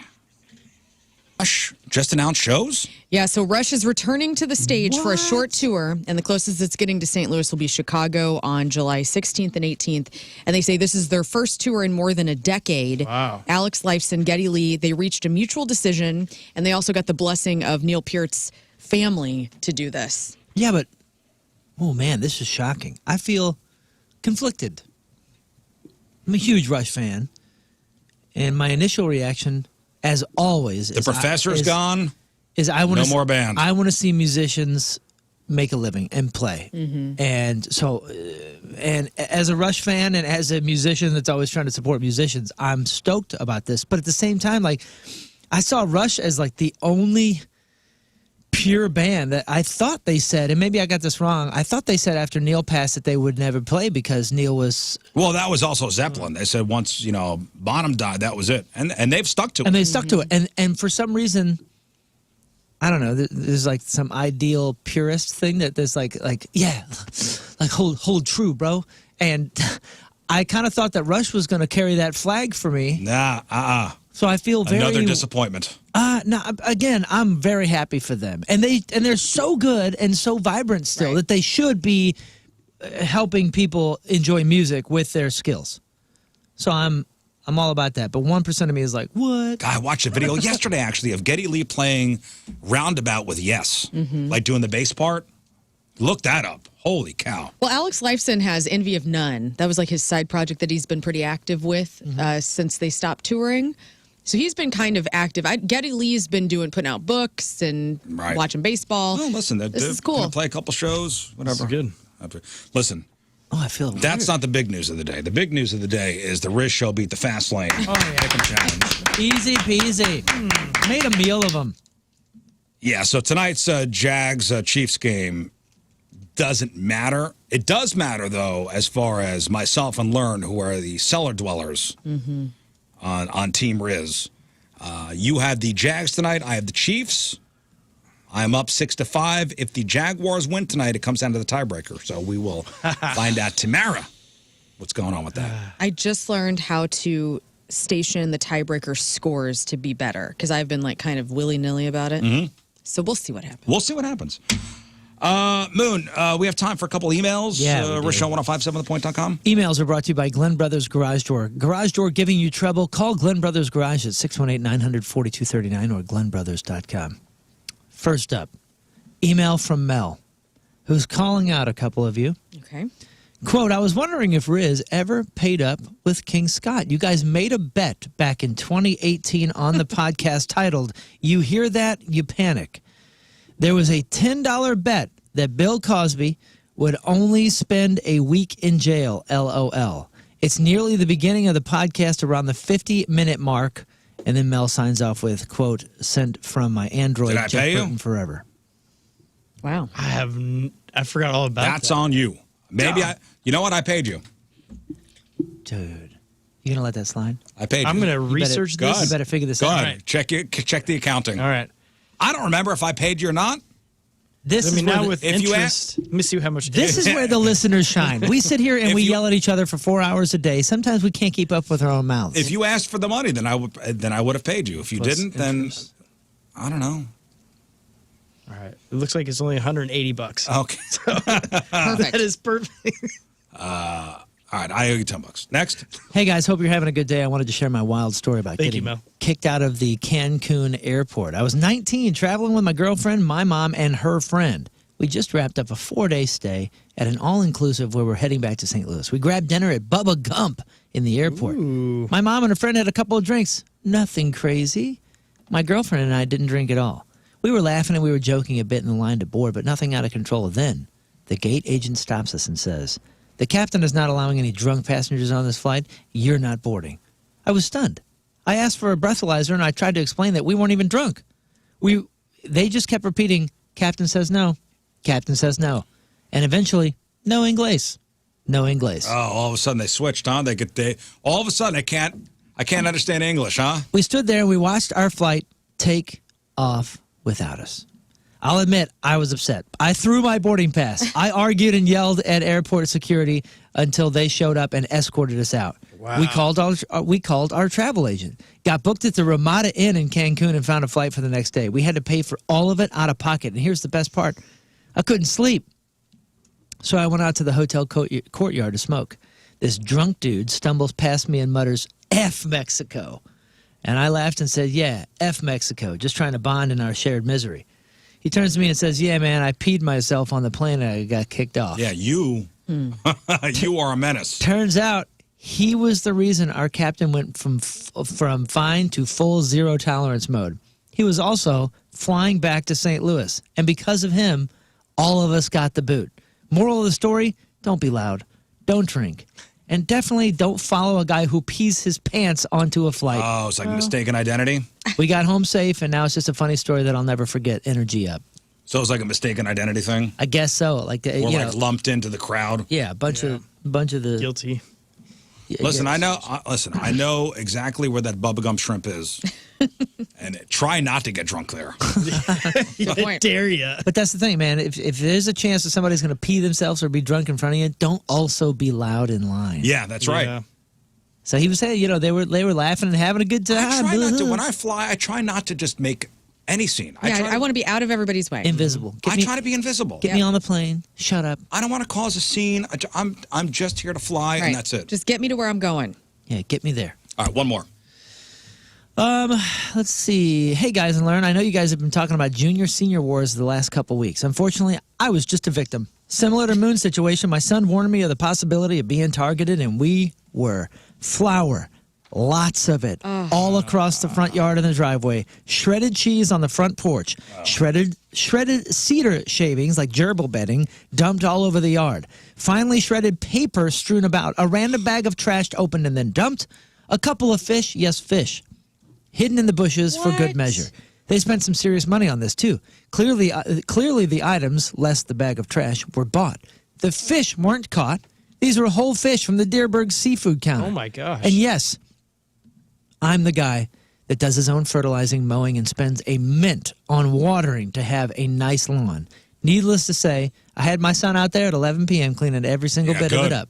And as you'd expect, the front porch camera didn't catch anything. Damn. On the bright side, it's mostly biodegradable, so it should go away in a week or two. The leaf blower helped me move a little bit of it to the neighbor's yard. Yeah, the trash, though, is not. The trash ain't cool. To the neighbor's And thank yard. God it didn't rain, because that flour will turn to like paste. Right. You know? It says, stay on point, don't be a victim. Love the show, Jared. And have the kids clean it up. Yeah. You have a bunch of bread growing in your front yard. All right, listen, one final break. We'll come back, wrap her up. You missed anything? You got the clip of the day brought to you by Michael's Flooring. Also, the podcast brought to you by Dobbs Tire and Auto Centers. And today's podcast is titled... We did steal a car. Okay. Finally came to that. Came to that conclusion. It's a long time. Been a long time, yes. All right, so got to shout out the hats of the week. All these companies have given some very generous donations to Cardinal Glennon Children's Hospital. And we'll start with Moon, your hat. And hat is sponsored by Trimlight Southeast Missouri. Skip the hassle of hanging any sort of holiday lights. Trimlight Southeast Missouri installs hidden smartphone-controlled LED lighting for holidays, game days, parties, and more, backed by a lifetime warranty, serving Southeast Missouri and all the surrounding areas all the way up to here. Call them at 573-880-2547 or go to trimlightsemo.net. Trimlight, thank you. Thank you, Trimlight. Learn. Yes, Golden Oak Lending. They sponsored my head this week and last week. Their rates are low. Your home's equity is higher than ever, so refinancing with Golden Oak Lending can save you thousands. If you're ready, call 314-567-GOLD or go to goldenoaklending.com. And thank you for your donation to Cardinal Glennon Children's Hospital. My head is sponsored by Getaway Carts, a one-stop shop for all golf cart needs. Lithium swap experts, new and used carts available with possible 0% financing. Check out their new location in Soulard at 2207 South 12th Street.